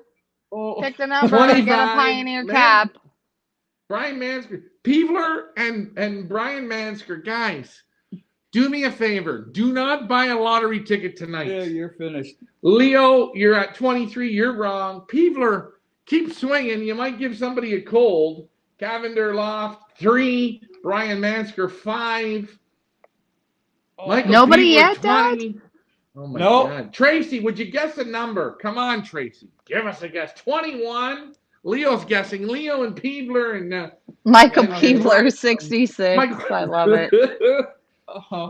Peter Brace 2. Brian Mansker 13. Ricky, what's the number? It's 1 to 34. Nobody else? Nobody guessed it? No, is the game over? We'll carry it over till next one. No, come on. It's got to be there. It's not there. It's not there. We've had a couple close ones, but you know what? You know what happens when we you're got close? Daniel Herman on YouTube 16. Daniel Herman 7. No, Daniel Herman guessing like God. I guess the whole workshop shouldn't buy a lottery ticket. Okay, all of you guys that haven't got it right, you got to put 5 birds in Pioneer 1 Loft. Oh, maybe these people should take Michael Green picked 1. Is 1? Nope. Oh. 3? 31 close. Guys, come on, kids. Give up. Henry 13. Pretty darn no. Don't say nothing. Peebler's at 8. Maybe we need to play like the hot and cold game. No, everyone right now is cold. Close is getting warmer. Brian's getting warmer. Know? I don't know. I don't even know what I'm doing. He knows the number. What's your number? You can't walk away. Wait, hold on, Richard. What do I know? Do you want to see what the number is? Whisper it to Brian. Say it to my ear. Okay. The number is not there. We're getting close, but no cigars. Everyone's guessing. The numbers are firing in. Hey-oh. Henry Ratter rhymes with ladder. Something positive that's going to happen this year at Pioneer OLR. We're going to pay out 233 spots. That's right, 233 winners. $1,500 Canadian, get you 5 birds. Pick Loft Manager Richard or pick myself. Hell, you know what? Dip into the tickle trunk, put 2 teams in. LMR's team and my team, and see where you fare out. Hold on. We've got a winner. We have a winner? We have a winner. Now, I need you to scroll down a little bit, Leah. Scroll down. Scroll a little more. Ladies of the night. Okay, scroll back up. He's won every year at Pioneer Village. He's been a winner. We've put more money in this guy's pocket. Number one reason why, he's got damn good birds. He puts a lot of effort in, and I believe one thing with this guy. He's got more winning yet to do at Pioneer Village. Leah, you know who I'm about to say. Mr. Klaus Petzold. What was the number? 20. Must have been 20. 22. 22. Klaus Petzold, you have won a Pioneer cap. Congratulations to you. Petzold. Congratulations, Klaus. We're going to ship that out to you. Do we have birds to send out to him, or should I just send it? I've got to send him birds and mutine and stuff like that. But the holidays came up, but then WestJet was giving me a hard time, and bada bing, bada boom, Bob's your uncle. But I have some birds from the last year's Pioneer I got to send back to him. We'll get that out to him once the new year kicks off. Get everything going out. What's up next, Leah? Question, guys. Do you like these giveaways? Because if you like them, we will do them every single show. We want to get you guys involved in this fantastic sport. If it means I got to give a couple hats away, I will absolutely do it. Hey. Always remember, guys. Remember, a Pigeon Boss hat a Pigeon Boss cap, a Pigeon Boss sweater. These are tools that you guys can use. They look good, they keep you warm, you wear a hat to promote the sport. It's great for us to give away. We love giving away. We love it. But help us help you. We give some Right. stuff away, guys. Don't be shy. Purchase some things. I'm looking here. Hey, a cap, $15. A t-shirt. What's our t-shirts? Our t-shirts aren't expensive, $20. Our And you know hoodies, what the these great thing hoodies. is? It promotes the sport. You Yes, go to the the grocery hoodies. store, people like, hey, what's that all about? And you talk to them, you promote the sport. It's a conversation starter about the greatest sport in the world, which we hope you guys promote as much as we do. Because if we all work as hard, we're going to make this grow. We have a question. We're gonna Yes. give more giveaways, and then we got get the Kleenex out because we're gonna do the year in review. Leo Bernard, nice to see you on. You're new here. Give a big shout out and a big hello to Hello, Leo. manager. Hello, Nice to see you. Manager Ryan. Nice to see you again. And the Pioneer team. What size of a racing pigeon is winning in 300 to 400 kilometers? Good question. Um, I always, I'm seeming to find. Remember, there's exceptions to every rule. I seem to find when you get to the 200 to 300 to 350 mile young bird racing in our area, I find it's more of the smaller birds, a little smaller, and more of the hens that seem to do better. I've have in the last 2 years, I've had some bigger cocks that have done well, but overall, looking at it, at the birds that are left, they're more a smaller, buoyant, apple-bodied type, nice, streamlined pigeon that don't carry a lot of extra weight. And Richard, I think you're going to 100% agree with me on that.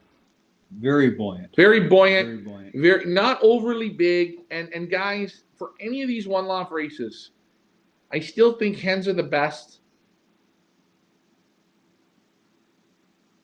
They have just cut out, but not to worry. I'm going to get to your comments while he readjusts. Michael Peebler, can I use my debit card to buy or not? We take PayPal. Michael Peebler, you got something coming your way. I'm not sure what, but you've been with us from the beginning. You're always super supportive, whether it's on our Pioneer page or our Feathers League page. We love you. We don't want to lose you, and we are going to send you something. If you buy something, it's through PayPal, but we are going to set Hey, it up to send you something, Michael, because we totally appreciate your support.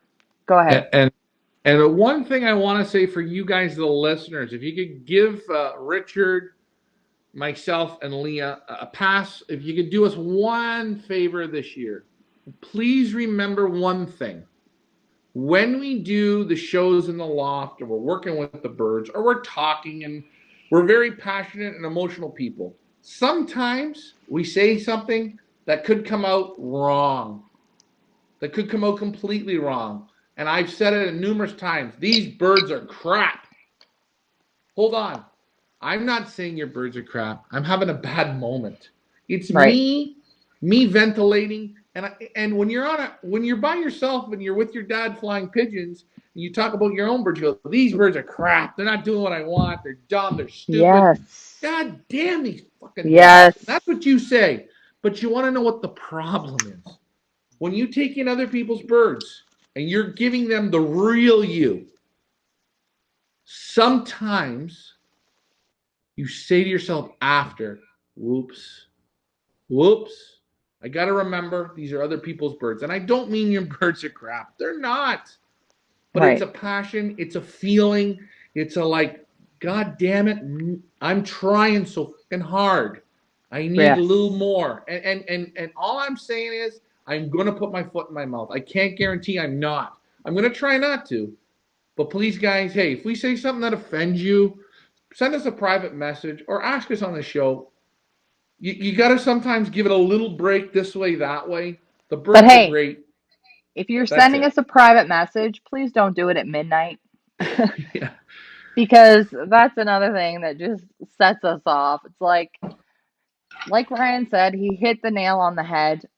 We are just extremely passionate. We want to get the best out of your birds. We want to give you the best show. We want to give you our best. And when we feel like we're not giving you our best because the birds fail, we train them too late, we train them in shit weather, something's not working. Um, we react to it, and we react to it on camera, and we're And, really going to try and do better to not but this is real, it's and real. and and remember, when we take birds out for training, guys, we've trained them in the dark. I've done it before we did any one off racing. We and my dad have done it. We've trained them in the morning, let them out just before the sun come up. We've trained them in the heat. We've trained them in the rain. We've trained them in the fog. We've done this. We've done that. Blah blah blah blah blah blah blah blah. When we take your pigeons out, I never take them out to lose the pigeon. I take out to make them better and succeed. And I do it in the That's way right. I feel is right. No training toss I've ever taken those birds out in. I've said, no good. No. If it's no good, we don't take them. If I feel they can do it, I take them. This year, are we going to restrain a little bit? Sure, we're going to make adjustments. We move on the fly. But as I say, please remember, give me a little leeway. I'll try not to be down on the birds. I don't want to get down on them. Sometimes though, hey, it happens. This is live. And when you're on camera live, there's no But coming back. would you not want to send your pigeon somewhere where somebody truly cares? And that's what this is. This is three people that truly, regardless of what anybody thinks, we truly care. We care about you. We care about your pigeons. We care about your success. We want you to have a good time. And we get frustrated because we try so hard. And don't you want to send your birds to a place where people try their best? Not half ass, not, whatever. We try our best for your pigeons, for you. Go ahead, I Ricky. think you got to look at it in this manner. Mm-hmm. I send my son or my daughter Mm-hmm. to Europe to play soccer. Mm-hmm. And here, they don't play in the rain. They don't play when the field's wet. They don't play when it's overcast here. And but now they play pretty darn good when it's sunny. Right. Field's dry. And he's a real good player, or she is. Now I want to send him or her to Europe to play. Now, the field's wet. The field's sometimes a little bit frost on it. We're going to play. We're going to practice. We're going to play. It's raining. We're going to play. Mm-hmm. It's windy. We're going to play. And if anybody says, I've loft flown my birds in the rain here, Okay. and my birds come in from a loft fly that's been 30, 40 minutes, whistle them in, they come in. Are we going to train today? Well, it's raining. No, wait. They loft flew in the rain for 30, 40 minutes. What? And guess what? What? They're going to come in. They're going to shake the feathers off a bit. And we're going to go training, which may not be, it may be 20 minutes, 30 minutes, but they're going to fly in the rain. That's And the way I I do it. That's the way I do it. That's Okay. the way you do it. And I think this is the Hey, wait a funniest minute. thing.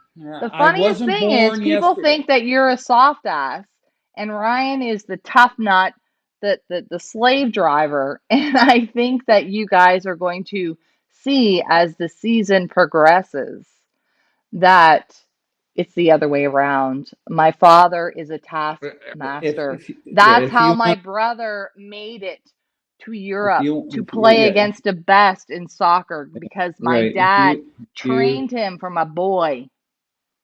right. So if you think Well, that we have to I'm going still to be work. fair to your birds, I'm not going to be Cruel. cruel. We're going to be fair. We're going That's to be right. fair. That's We're, right. we're going to Okay. be fair. Yeah. And I'm reminder not going to be afraid.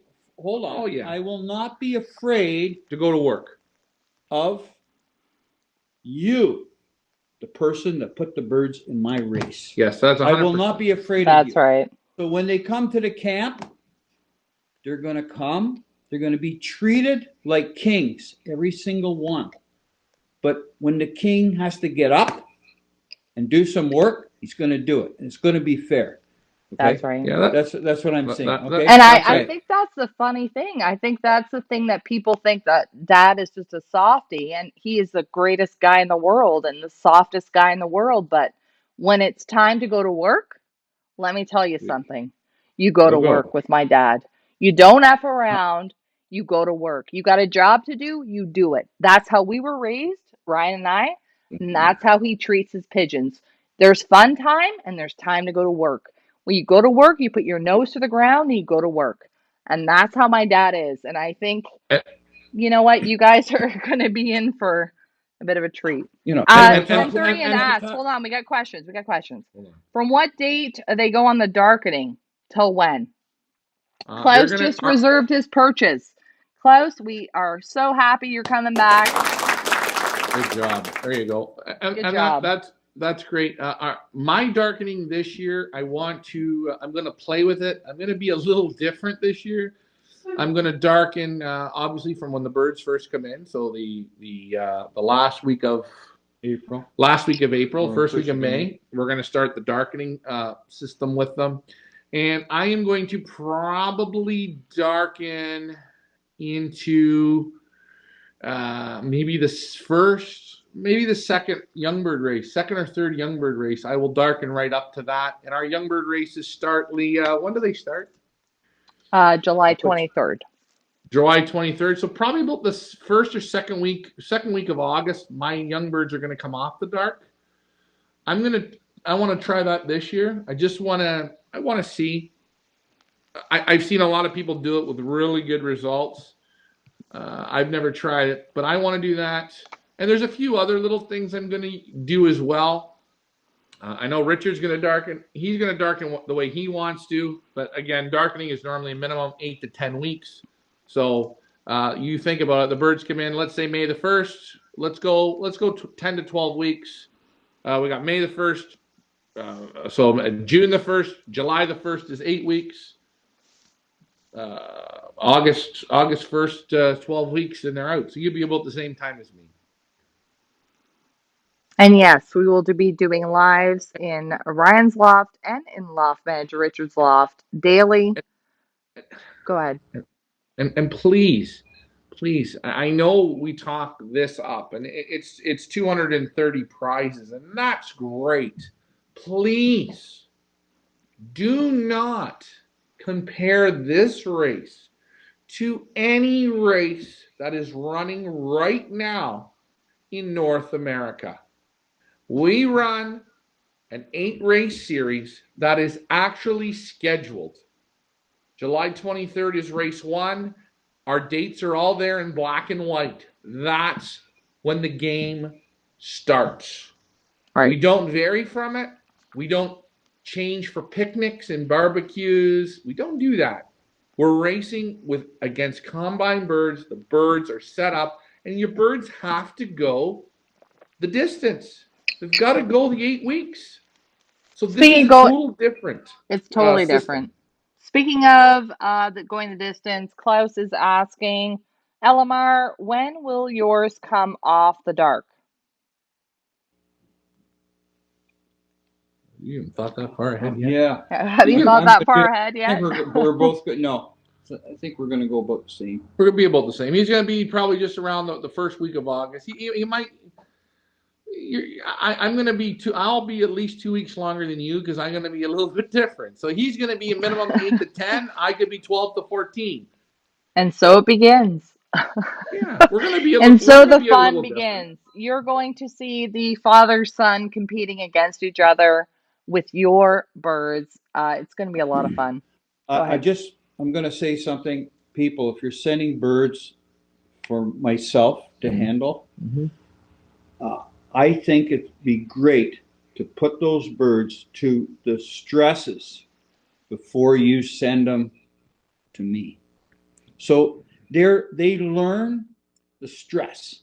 What does that mean? What that means is If you take, I'm saying a child, 6 years old, and send him out to a day school or whatever,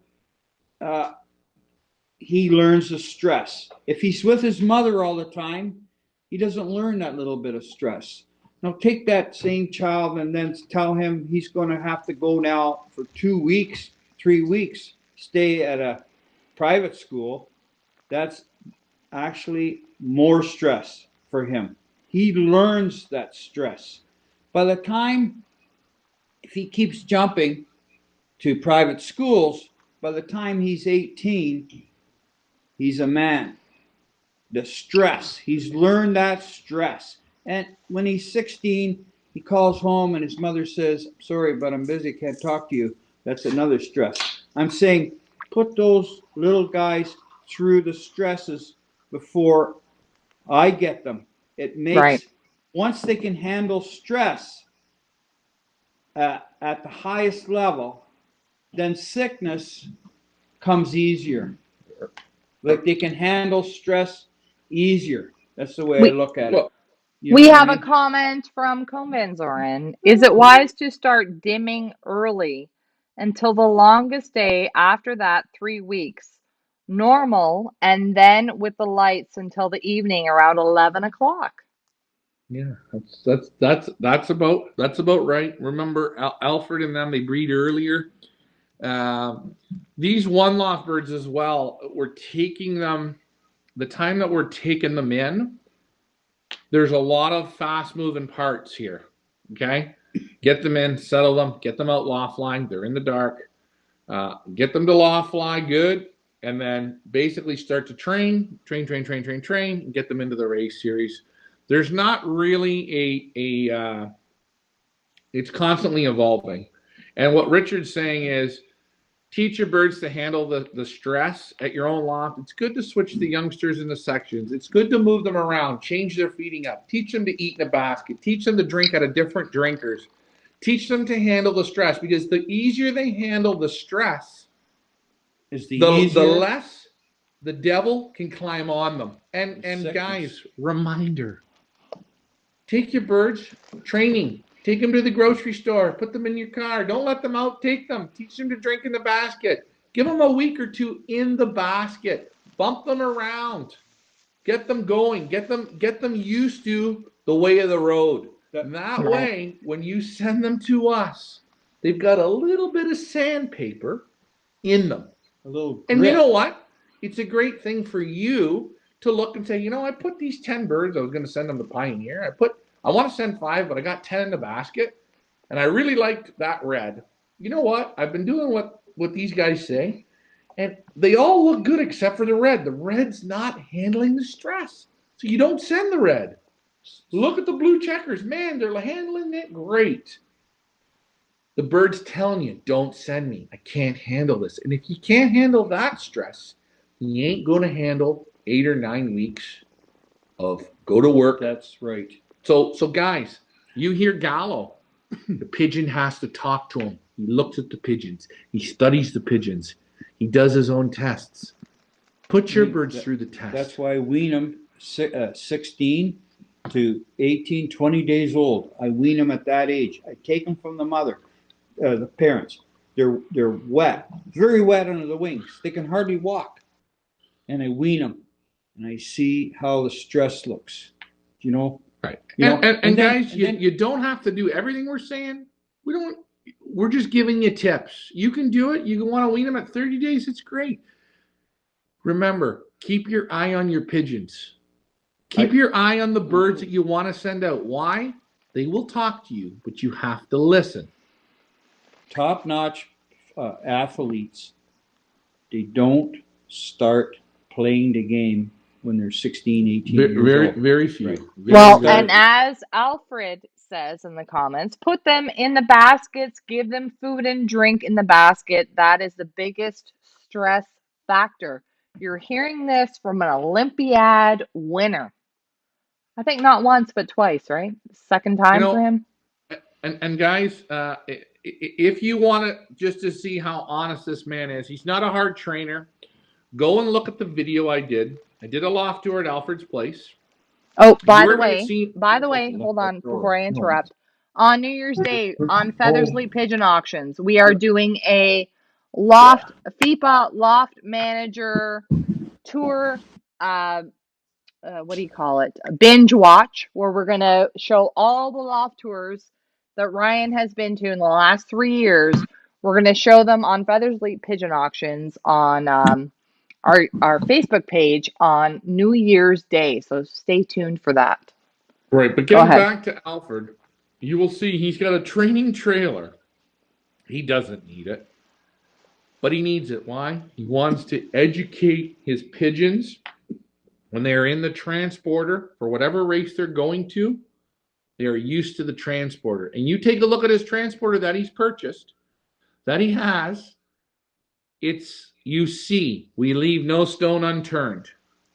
And this is why the man, when he says to me very confidently, in 2 years I'll be an Olympiad champion again, he does the little things. Yeah. Back to you, Richard. I'm going to make a statement. Go ahead.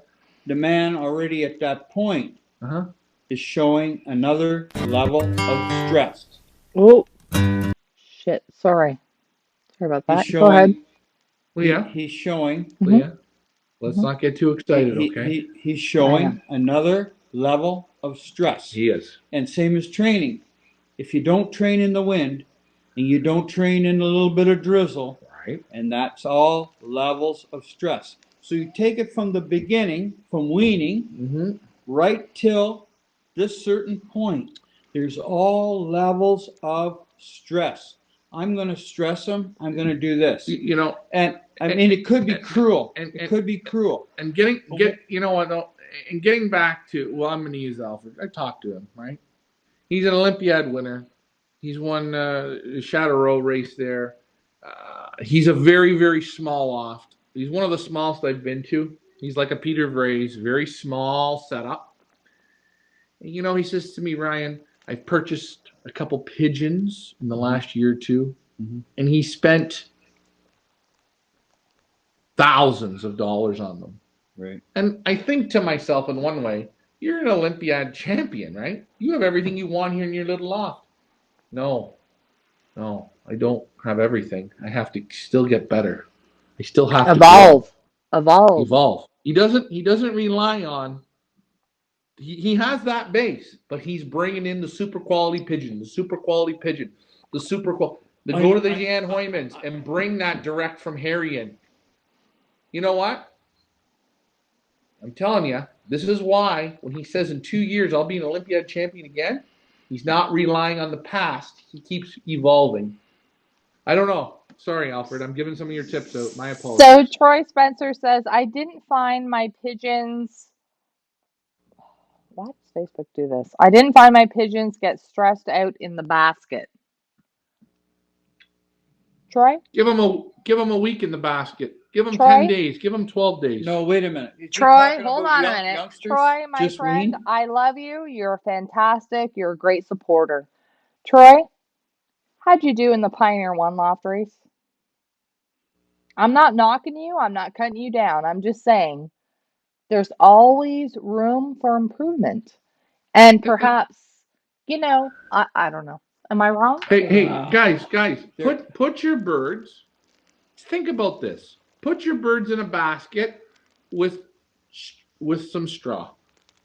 Okay? Put them in there for a few days and teach them how to eat and drink inside the basket. Then take them out of that basket and put them on wire basket floor and make them put their heads through the basket to eat and drink. Stress. Hold on. Yes. Then what you do, don't feed them twice in the day. Feed them for 3 days in the basket once a day.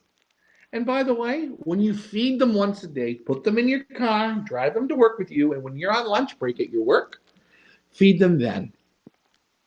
And you know what? It's not about putting them in a basket and leaving them in your garage. It's teaching differences, showing them the way of the road. And you know what? Don't look at it as 1 day, 2 days, 3 days. Give them a week. Give them 10 days of it. It's okay. Hey, listen. Tell the people. When I was 6 years old, the first time I left my mother at that time was to go to grade 1. Right. Okay. Nowadays, in this environment, Right. the children, when they're maybe what, a year and a half, maybe less, they go to a daycare, 2 years old or something. They get a daycare mother, Yeah. not even their mother. Right. But when they go from the mother to that, there's a stress. There's but a stress. they're a little bit young and they don't realize it. Yes. So by the time those kids that went to the daycare at a year and a half, by the time they reach 6 years old, they're like steel. They're ready for university, these kids. They're ready for university. But when I went to school, I stayed with my mother because my mother didn't work, because in those days, mom didn't work. Dad did the work. Right. Mother kept me under her wing, come on, till I was 6. And when she put me in school, I cried like a baby. I peed my pants. I did everything, right? Right. I was like You were stressed. You were stressed. Big stress. I wasn't a man.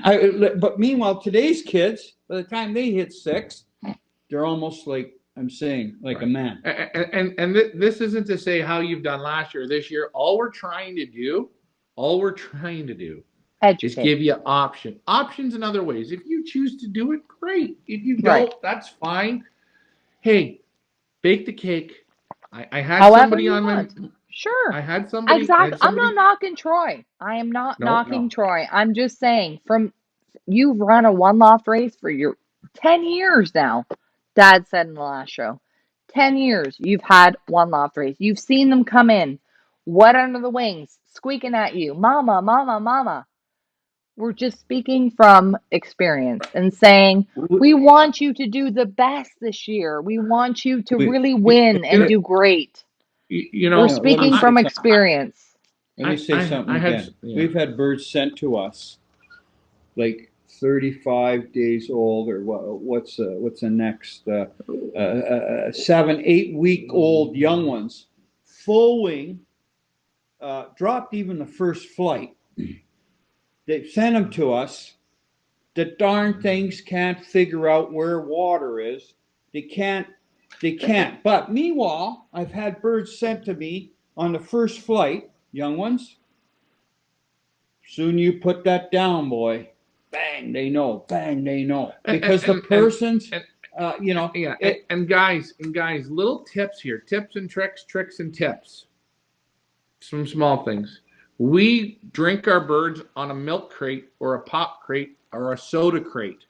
Okay? Our drinkers are always off the ground, this high. Okay? We use the torpedo drinkers. Hold on. We use the torpedo drinkers. These are some things we do. In your loft, it doesn't matter if you're sending them to my race, his race, her race, whose ever race. Change your drinkers up. Move them around. Change the color of your drinker. You go get a green torpedo drinker. Go get a white torpedo drinker. You will not believe it. How many birds come in and they're not used to that drinker, or the drinker being up on something, or the different color of the drinker, and the birds, you see them, they're like, you look and go, this bird should be loft flying for an hour, and he's blinking because he's going, I never seen that kind of drinker before. You can't figure it out. So guys, help them succeed. Because if they succeed, if you help them, they will help you. So you guys are both in this shit together. Right. And that's why at our showroom, we got different drinkers. That's why we do the show. So a guy like Rob Wong, because I know Rob was on tonight, or some of the new guys, Michael Green, you see how we drink the birds, how I do it. Richard and myself are very much the same. In some ways. Take a look at that. Put that in, add these things in. I'm telling you, if I go to a one loft race that's on a graded floor, my babies will be in graded baskets. I want them to get the feel of it and like it on their feet. Get comfortable with it. Because if they're in a loft with straw on the floor and they go into the loft with graded floors, oh, I don't like this. They don't like it. Oh, I don't like this. Oh, I don't like this. I've seen auction birds come in, guys. I cross my heart. Yeah. I've seen birds come in. Adult birds that are a year or 2 years or 7 years old. The guy's never had them on a graded floor. The bird don't want to go down to eat. What did I have to do? Take the bird out, put it in a different section with a hardwood floor, nice floor. The bird picked right back up. The bird And refused to feel the that floor. that's a testament to you, to recognizing that that's why the bird is not eating, not thriving, not surviving. But That's a the testament to main, you that you made that change. We have a question from Henry. Go ahead, Richard, and then we'll get to the question from Henry. okay, so, uh, uh, forgot what I was gonna say. All right. All right, back to Henry. I forgot it now. It's okay. All Sorry, right. again. That's fine. There, Back to Henry. there. Right? There. How old should the birds be when they come to the one loft race? Great question. I think 35 days old would be perfect. Between 30 and 50 days in that time frame. And a good rule of thumb is wean them, get them eating and drinking, get them eating big, large feed, large corn. Get them to eat large corn. Large corn's good. Get them to eat it. Get them up and down to the perches. Give them a week or so in the basket. Take a look at them. Move them around a little bit. Let them develop a little bit. See how they're handling what you're doing to test their stress levels out. Then you send them. It gives you time to vaccinate them. It gives you time to say, I don't really like that red checker. I like this blue one in the other section. I like it better, and make a switch. Don't rush it, guys. And that's why in Pioneer this year, we are accepting birds the end of April to the first week of May. We're giving you from now, which there's babies that are getting banded this week, till then, to pick out your weapons, to pick out your kids that are going to come and represent your loft for the season at Pioneer. That's right. We're going to get back to the comments here. What do we have? Michael Peebler, the loft visit of AAA Loft in Florida showed how he put young birds in a crate and how to eat and drink. Michael, I'm so happy you're following along. Absolutely, he did. Ryan, go ahead. And then we have comments from Klaus and Robert. Go ahead, Ryan. Yeah, A&A, Leah, when we were talking about him, I forgot about him. I would have loved to do something with him, and I'm going to ask him for next year for maybe a small auction. Very good handler, very wise pigeon man, very intelligent. And what I liked about him in Florida, he did things a little different. He had the solid floors, the granules. Again, a lot like Gallo Loft. He doesn't really, he had the heating pads on the floor. He didn't really use the widowhood system or the sex for winning.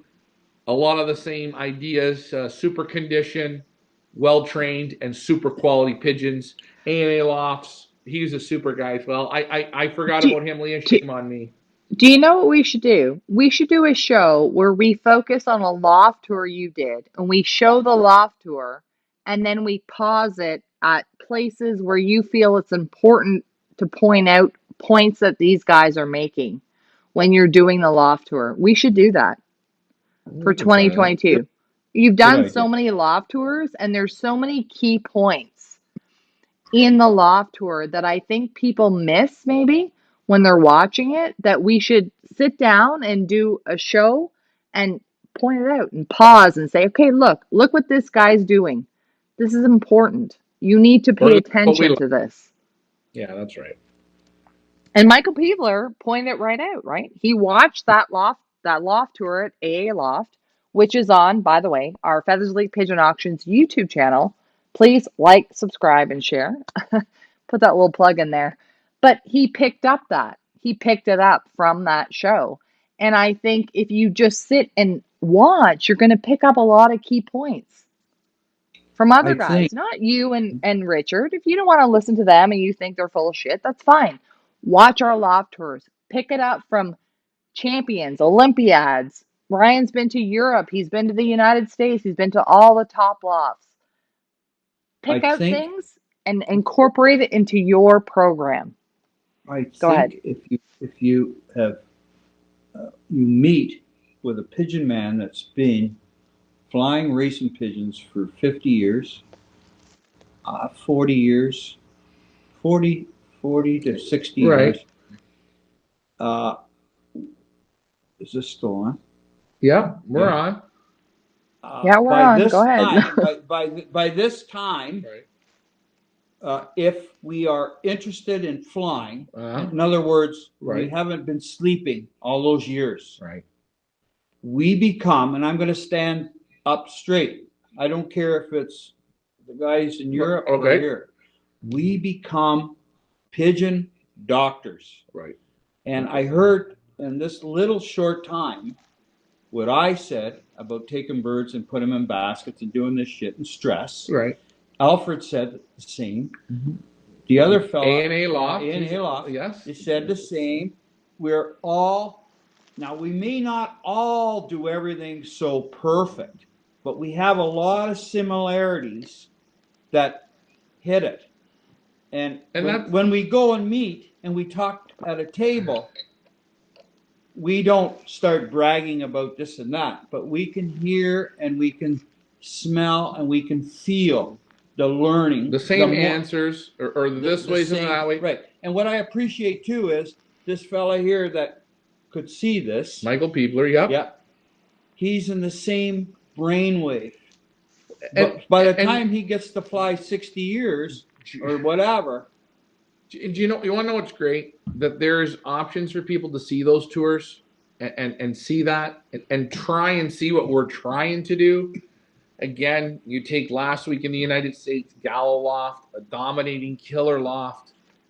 His loft is not the most beautiful. It's like a lot of our lofts. But then flip it over and you go to Aztec's loft. And it's like going to the most beautifulest thing you've ever seen. And there's two guys getting super results, which is great. You don't have to have it super. You want to have it, you can. You this, you that. So guys, please never get discouraged. But in these videos that you see, try and pick out similarities. Yes. From and all learn. these people. That's why we do this. It's not about Ryan blabbing his mouth off. Right. It's about we're trying to teach and inform and get you guys to just pick little bits and pieces from everybody and incorporate them into your own program. We want you to become better flyers and learn from these legends, from these people who have done it, been there, done that, and won and climb that mountain. We want you to learn. Go ahead. But these gentlemen, when they unite, the one guy doesn't say to the other guy, guess what? I got $150,000 pigeon loft. And he doesn't say to the other guy, well, what do you got? I fly out of an old beat up trailer. And wait, those two men have the highest respect for each other because of their knowledge and the way they do it. Yeah. And that's it's like that's beautiful. Soccer players, top-notch soccer players. We got one guy, right. he practiced with a coconut, and he made it to the whatever you call it, the cup team. The other guy practiced with a $500 soccer ball. And that guy that practiced with the $500 soccer ball, and he's a top-notch player. Right. He looked at the guy with the coconut, and he said, "You're the same man as me."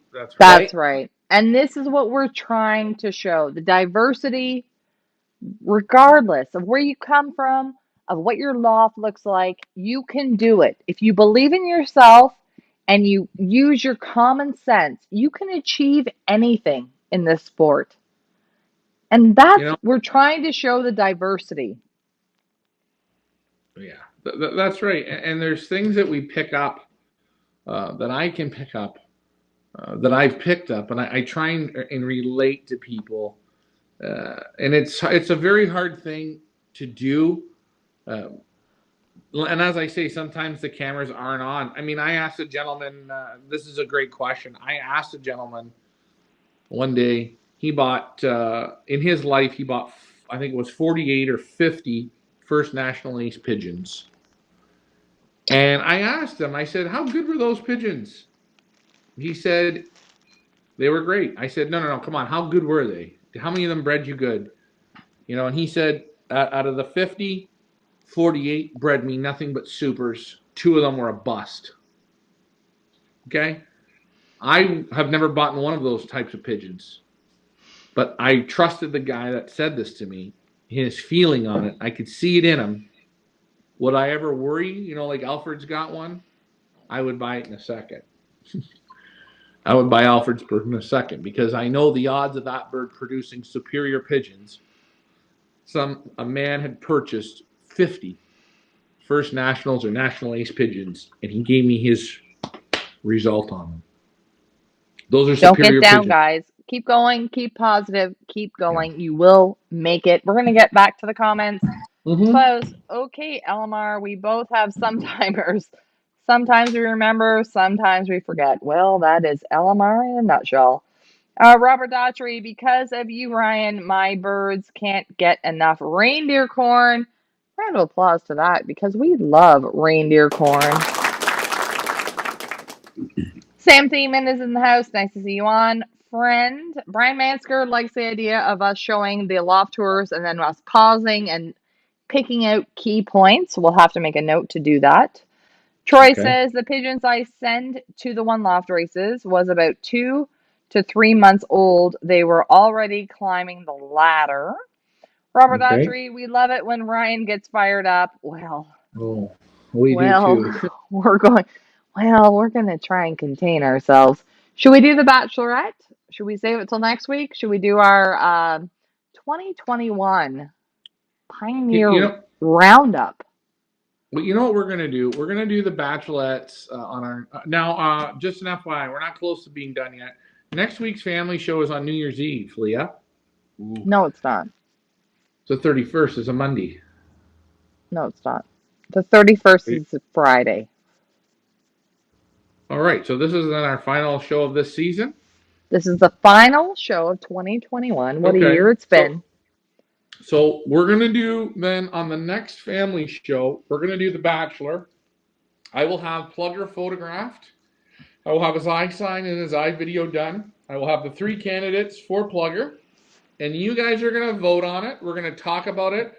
We're going to give the voting a couple weeks. And the nicest hen for him that you guys pick, we're going to put the pair of babies. We're going to breed a round of babies or 2 rounds of babies. And we're going to do something fun with them in our Pioneer 1 loft. Okay? We're going to do that. So we're going to leave that for this week, Leah, because it's been a good show. And we're going to play the 2021 wrap up. Get your Kleenex, folks. But Rodrigo says, next race season, Ryan mentioned to shave his legs. Rodrigo, I'm just trying to get him to cut his hair. Forget about shaving his legs. Hey, tell You're going to shave your legs? Tell Rodrigo Yeah. that Ryan said to me, Dad, I'm having a problem. I can't grow hair on my legs. Yeah. So Rodrigo, you're out of luck. Hey, you want to know what's funny? Don't hurt his feelings. No, 2 things. First serious thing, Rodrigo, you don't need the $100 bands to play in this year's Pioneer 1 loft race. So just a reminder. Yeah, pick your we need to get more Americans. Americans. Well, we're gonna load up. We've got Gallo Loft, we've got Aztec, we've got I hope and Brian Mansker's in. Mike Green.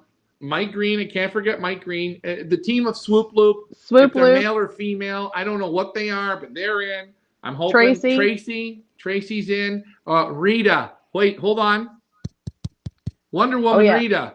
She's American. She's American. I'm not worried about Tony. I want the women of America. I think Rita should come on one night for a show here. And I think she should too. I think she should too. Live. Amen. And if you guys want to know, if you're on the fence about joining the Pioneer family and how much damn fun we have in our season, the ups, the downs, the highs, the lows. Last year was a bit of a low, but we're going to move forward and move positive. I want you to pack your Kleenex. I want to bring you the best of Pioneer 2021. Dad, Ryan, you guys, okay, if you want to do this, but I'm not getting emotional because you know what? Come on, put your earphone in. Are you starting this off in Tobermory? Does this start off in Tobermory? Put your earphone in. I want you all to see how much damn fun we have here. Here we go. Oh no! Well, I can hear it from here.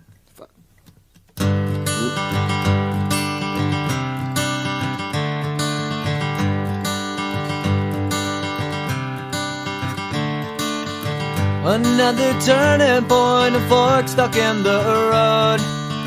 Time grabs you by the wrist, directs you where to go. So make the best of this test and don't ask why. It's not a question but a lesson learned in time. It's something unpredictable, but in the end is right. I hope you had the time of your life.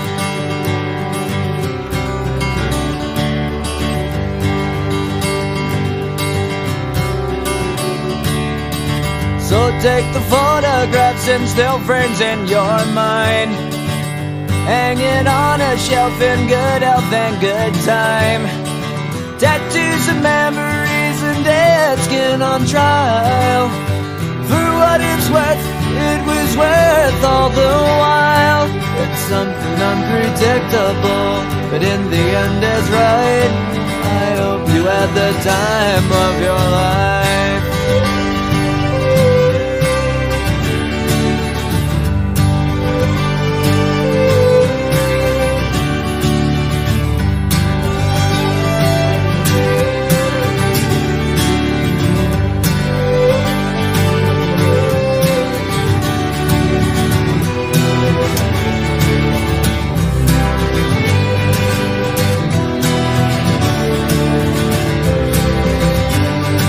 It's something unpredictable, but in the end it's right.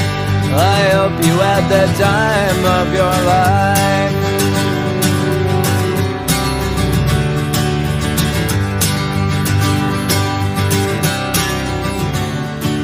It's something unpredictable, but in the end is right. I hope you had the time of your life.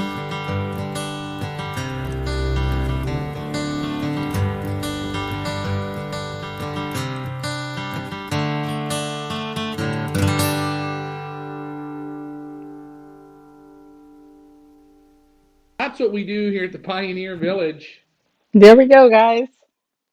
That was very, very good. Leah, you did an excellent job on that. Leah, we forgot to ask you one question. Mm. What was your greatest part of the season? My greatest part of the season. When it was over? No. What?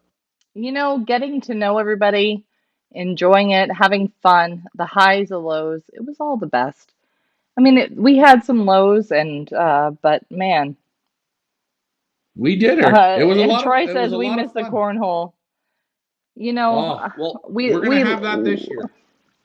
I think what I said to Tracy earlier today, most days I want to kill you all, but other days I so appreciate all of you. You guys have made this. It's a people. Why didn't I show the pigeons in that video? Because yes, it is about the pigeons, but it's about the people and the community. And, it's the family that we're building here that I love and the camaraderie that really touches my heart. It really does. I want to kill y'all most days, but wow. I don't know. It's touched me. And I hope it's touched you. And I hope for those of you who are on the fence about the Pioneer, know that we love you all and we do the best for your pigeons and we try our best. Well, I don't think we could end off 2022 better. We've climbed the mountain. We've gone to the bottom of the hill. Now we're climbing our way back up. We're going to have a great season this year. We want everyone to be a part of it. Bring your friends, bring your family. Ask your club mates around. Come on, participate. Enjoy the season. We're going to give you the whole show, the bing, the bang. You're going to win money. You're going to have fun. You might not win any money, but you're going to have fun. And we want to get everyone to be a winner one way or another. You're going to feel good. You're going to have fun. And we're going to put your pigeons to the test. And that's And what's we're great. You guys are with us for this season. You'll be with us for next season. We want to keep growing our channel. our Facebook channel, our YouTube channel, and you guys tonight, the participation from a year ago, it's incredible how it's grown. Basically, this is our 1 year sort of anniversary or ending of our first year of our Monday night family shows. Thank you guys And very much for yes, sticking with. thank you guys so much for your support and your comments and your questions. We're growing, and we see that, and we thank you so much for that. When Ryan and I started out, literally there was like two people watching, literally two people, and we've grown this channel and this show and this family and this village, and we can't thank you enough. This was a dream that Ryan and I started a couple of years ago in honor of our dad, who has loved pigeon racing his entire life. And we thank you because you supported us, and we really appreciate it. Well, Ricky, you You're got right. anything to say before we? No, I say you got to be highs Lows. and lows. That's right. Yeah, That's what pigeon racing's all about, guys. It's not sunshine and rainbows. That's right. It's pigeon racing is like living in a country or an area that has all 4 seasons of weather. That's what pigeon racing is. So you gotta accept it. You gotta be understanding. And I'm saying those lows are very good for you. The lows. It can be depressing, and then we have better feelings. We get higher feelings, and that's actually what we have here is like a family community Yes. that highs. We do it have as a lows, team. Without the lows, you'll never love the highs, and without the highs, you never love the lows. It's a whirlwind of shit, but you got to go through it.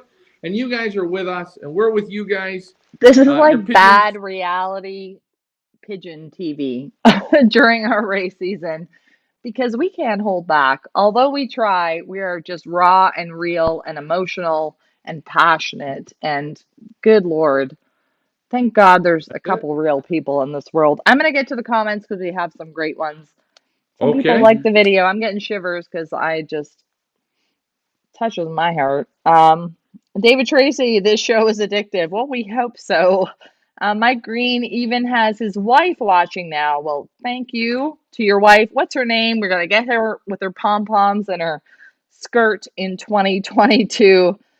Mike Vanderyak, aka Mr. Red, passed out already. Well, he probably did. Tracy says, Happy New Year to the entire Pioneer Village. Happy New Year to you, Tracy. We really hope to see you in 2022 in person, not just online.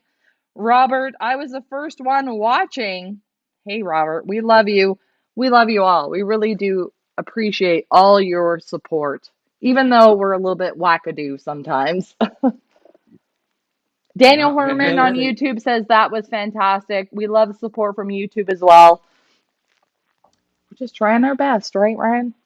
Leah's done a great job. Yeah, she's Leah is 100% great job. Yeah, guys, you got to remember, Richard and myself are about the pigeons. Everything you see, the smoke, the mirrors, the champagne, the glitter, the lipstick on the pig, that is all brought to you by my sister Leah. She does it all. She makes her watchable, as they could say. So a big shout out to her. She always keeps improving. I mean, I watched the show here. You see me looking to the right. She does all the fancy stuff.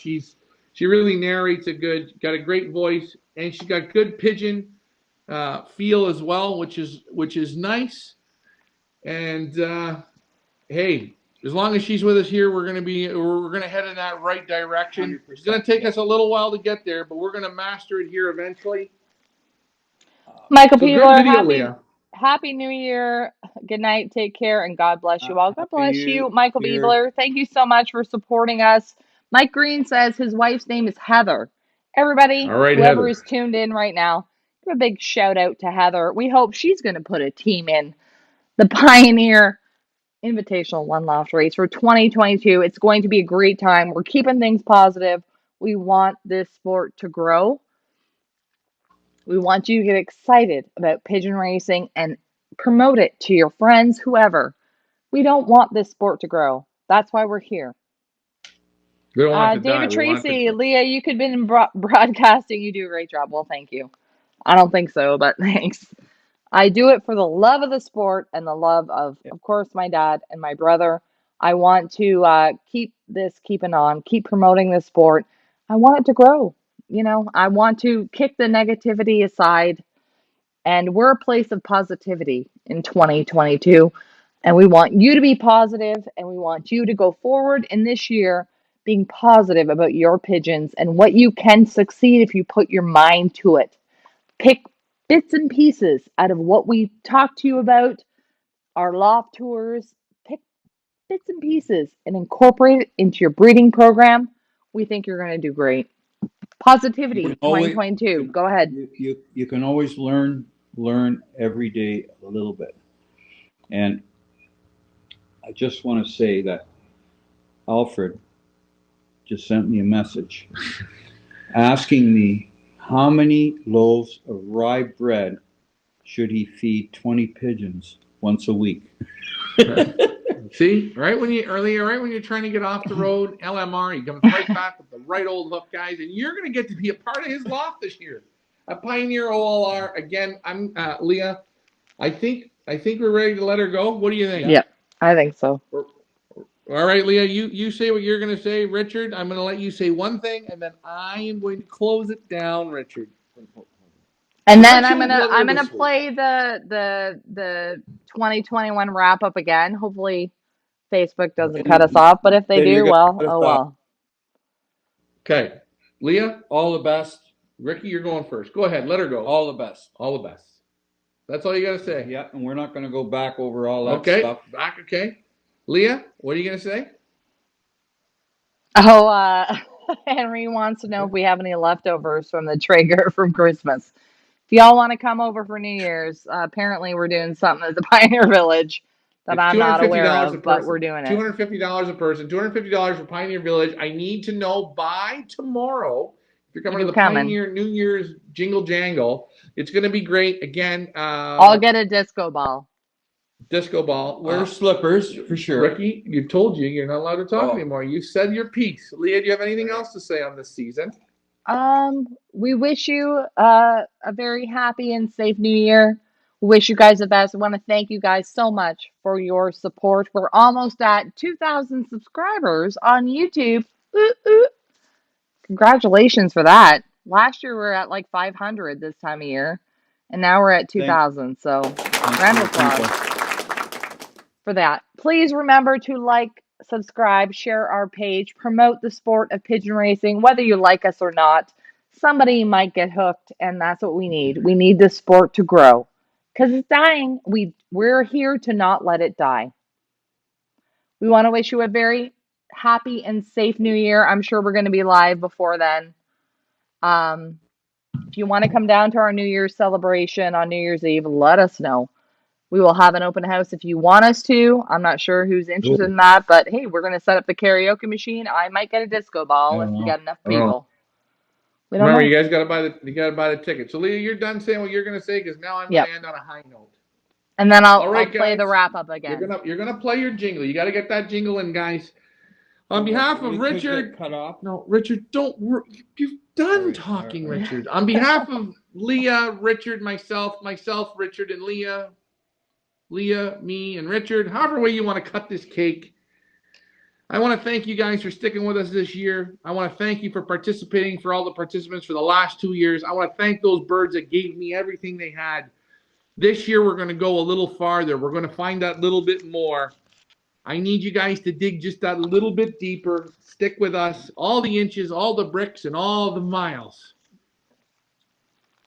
This here is for you guys, 2022. It's going to be a fun one. Thanks for flying with us, guys. Hit it, Leah. Oh, Lord. Here we go. All right. Hold on a minute. Happy New Year, guys. Let me get it up. Hold on.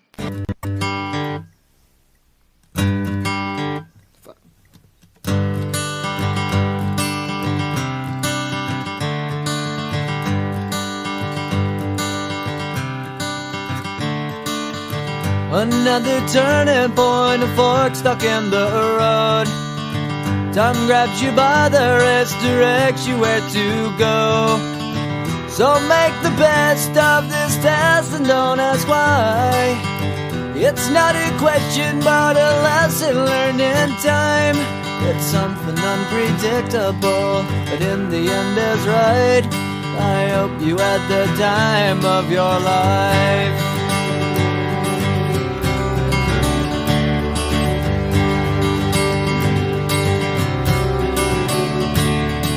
So take the photographs and still frames in your mind, hanging on a shelf in good health and good time. Tattoos and memories and dead skin on trial. For what it's worth, it was worth all the while. It's something unpredictable, but in the end is right. I hope you had the time of your life.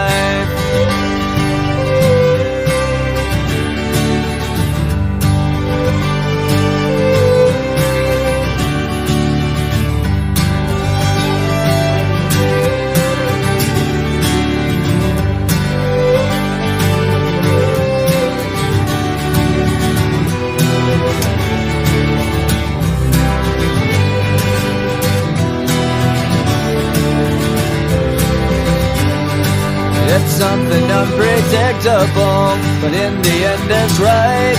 I hope you had the time of your life.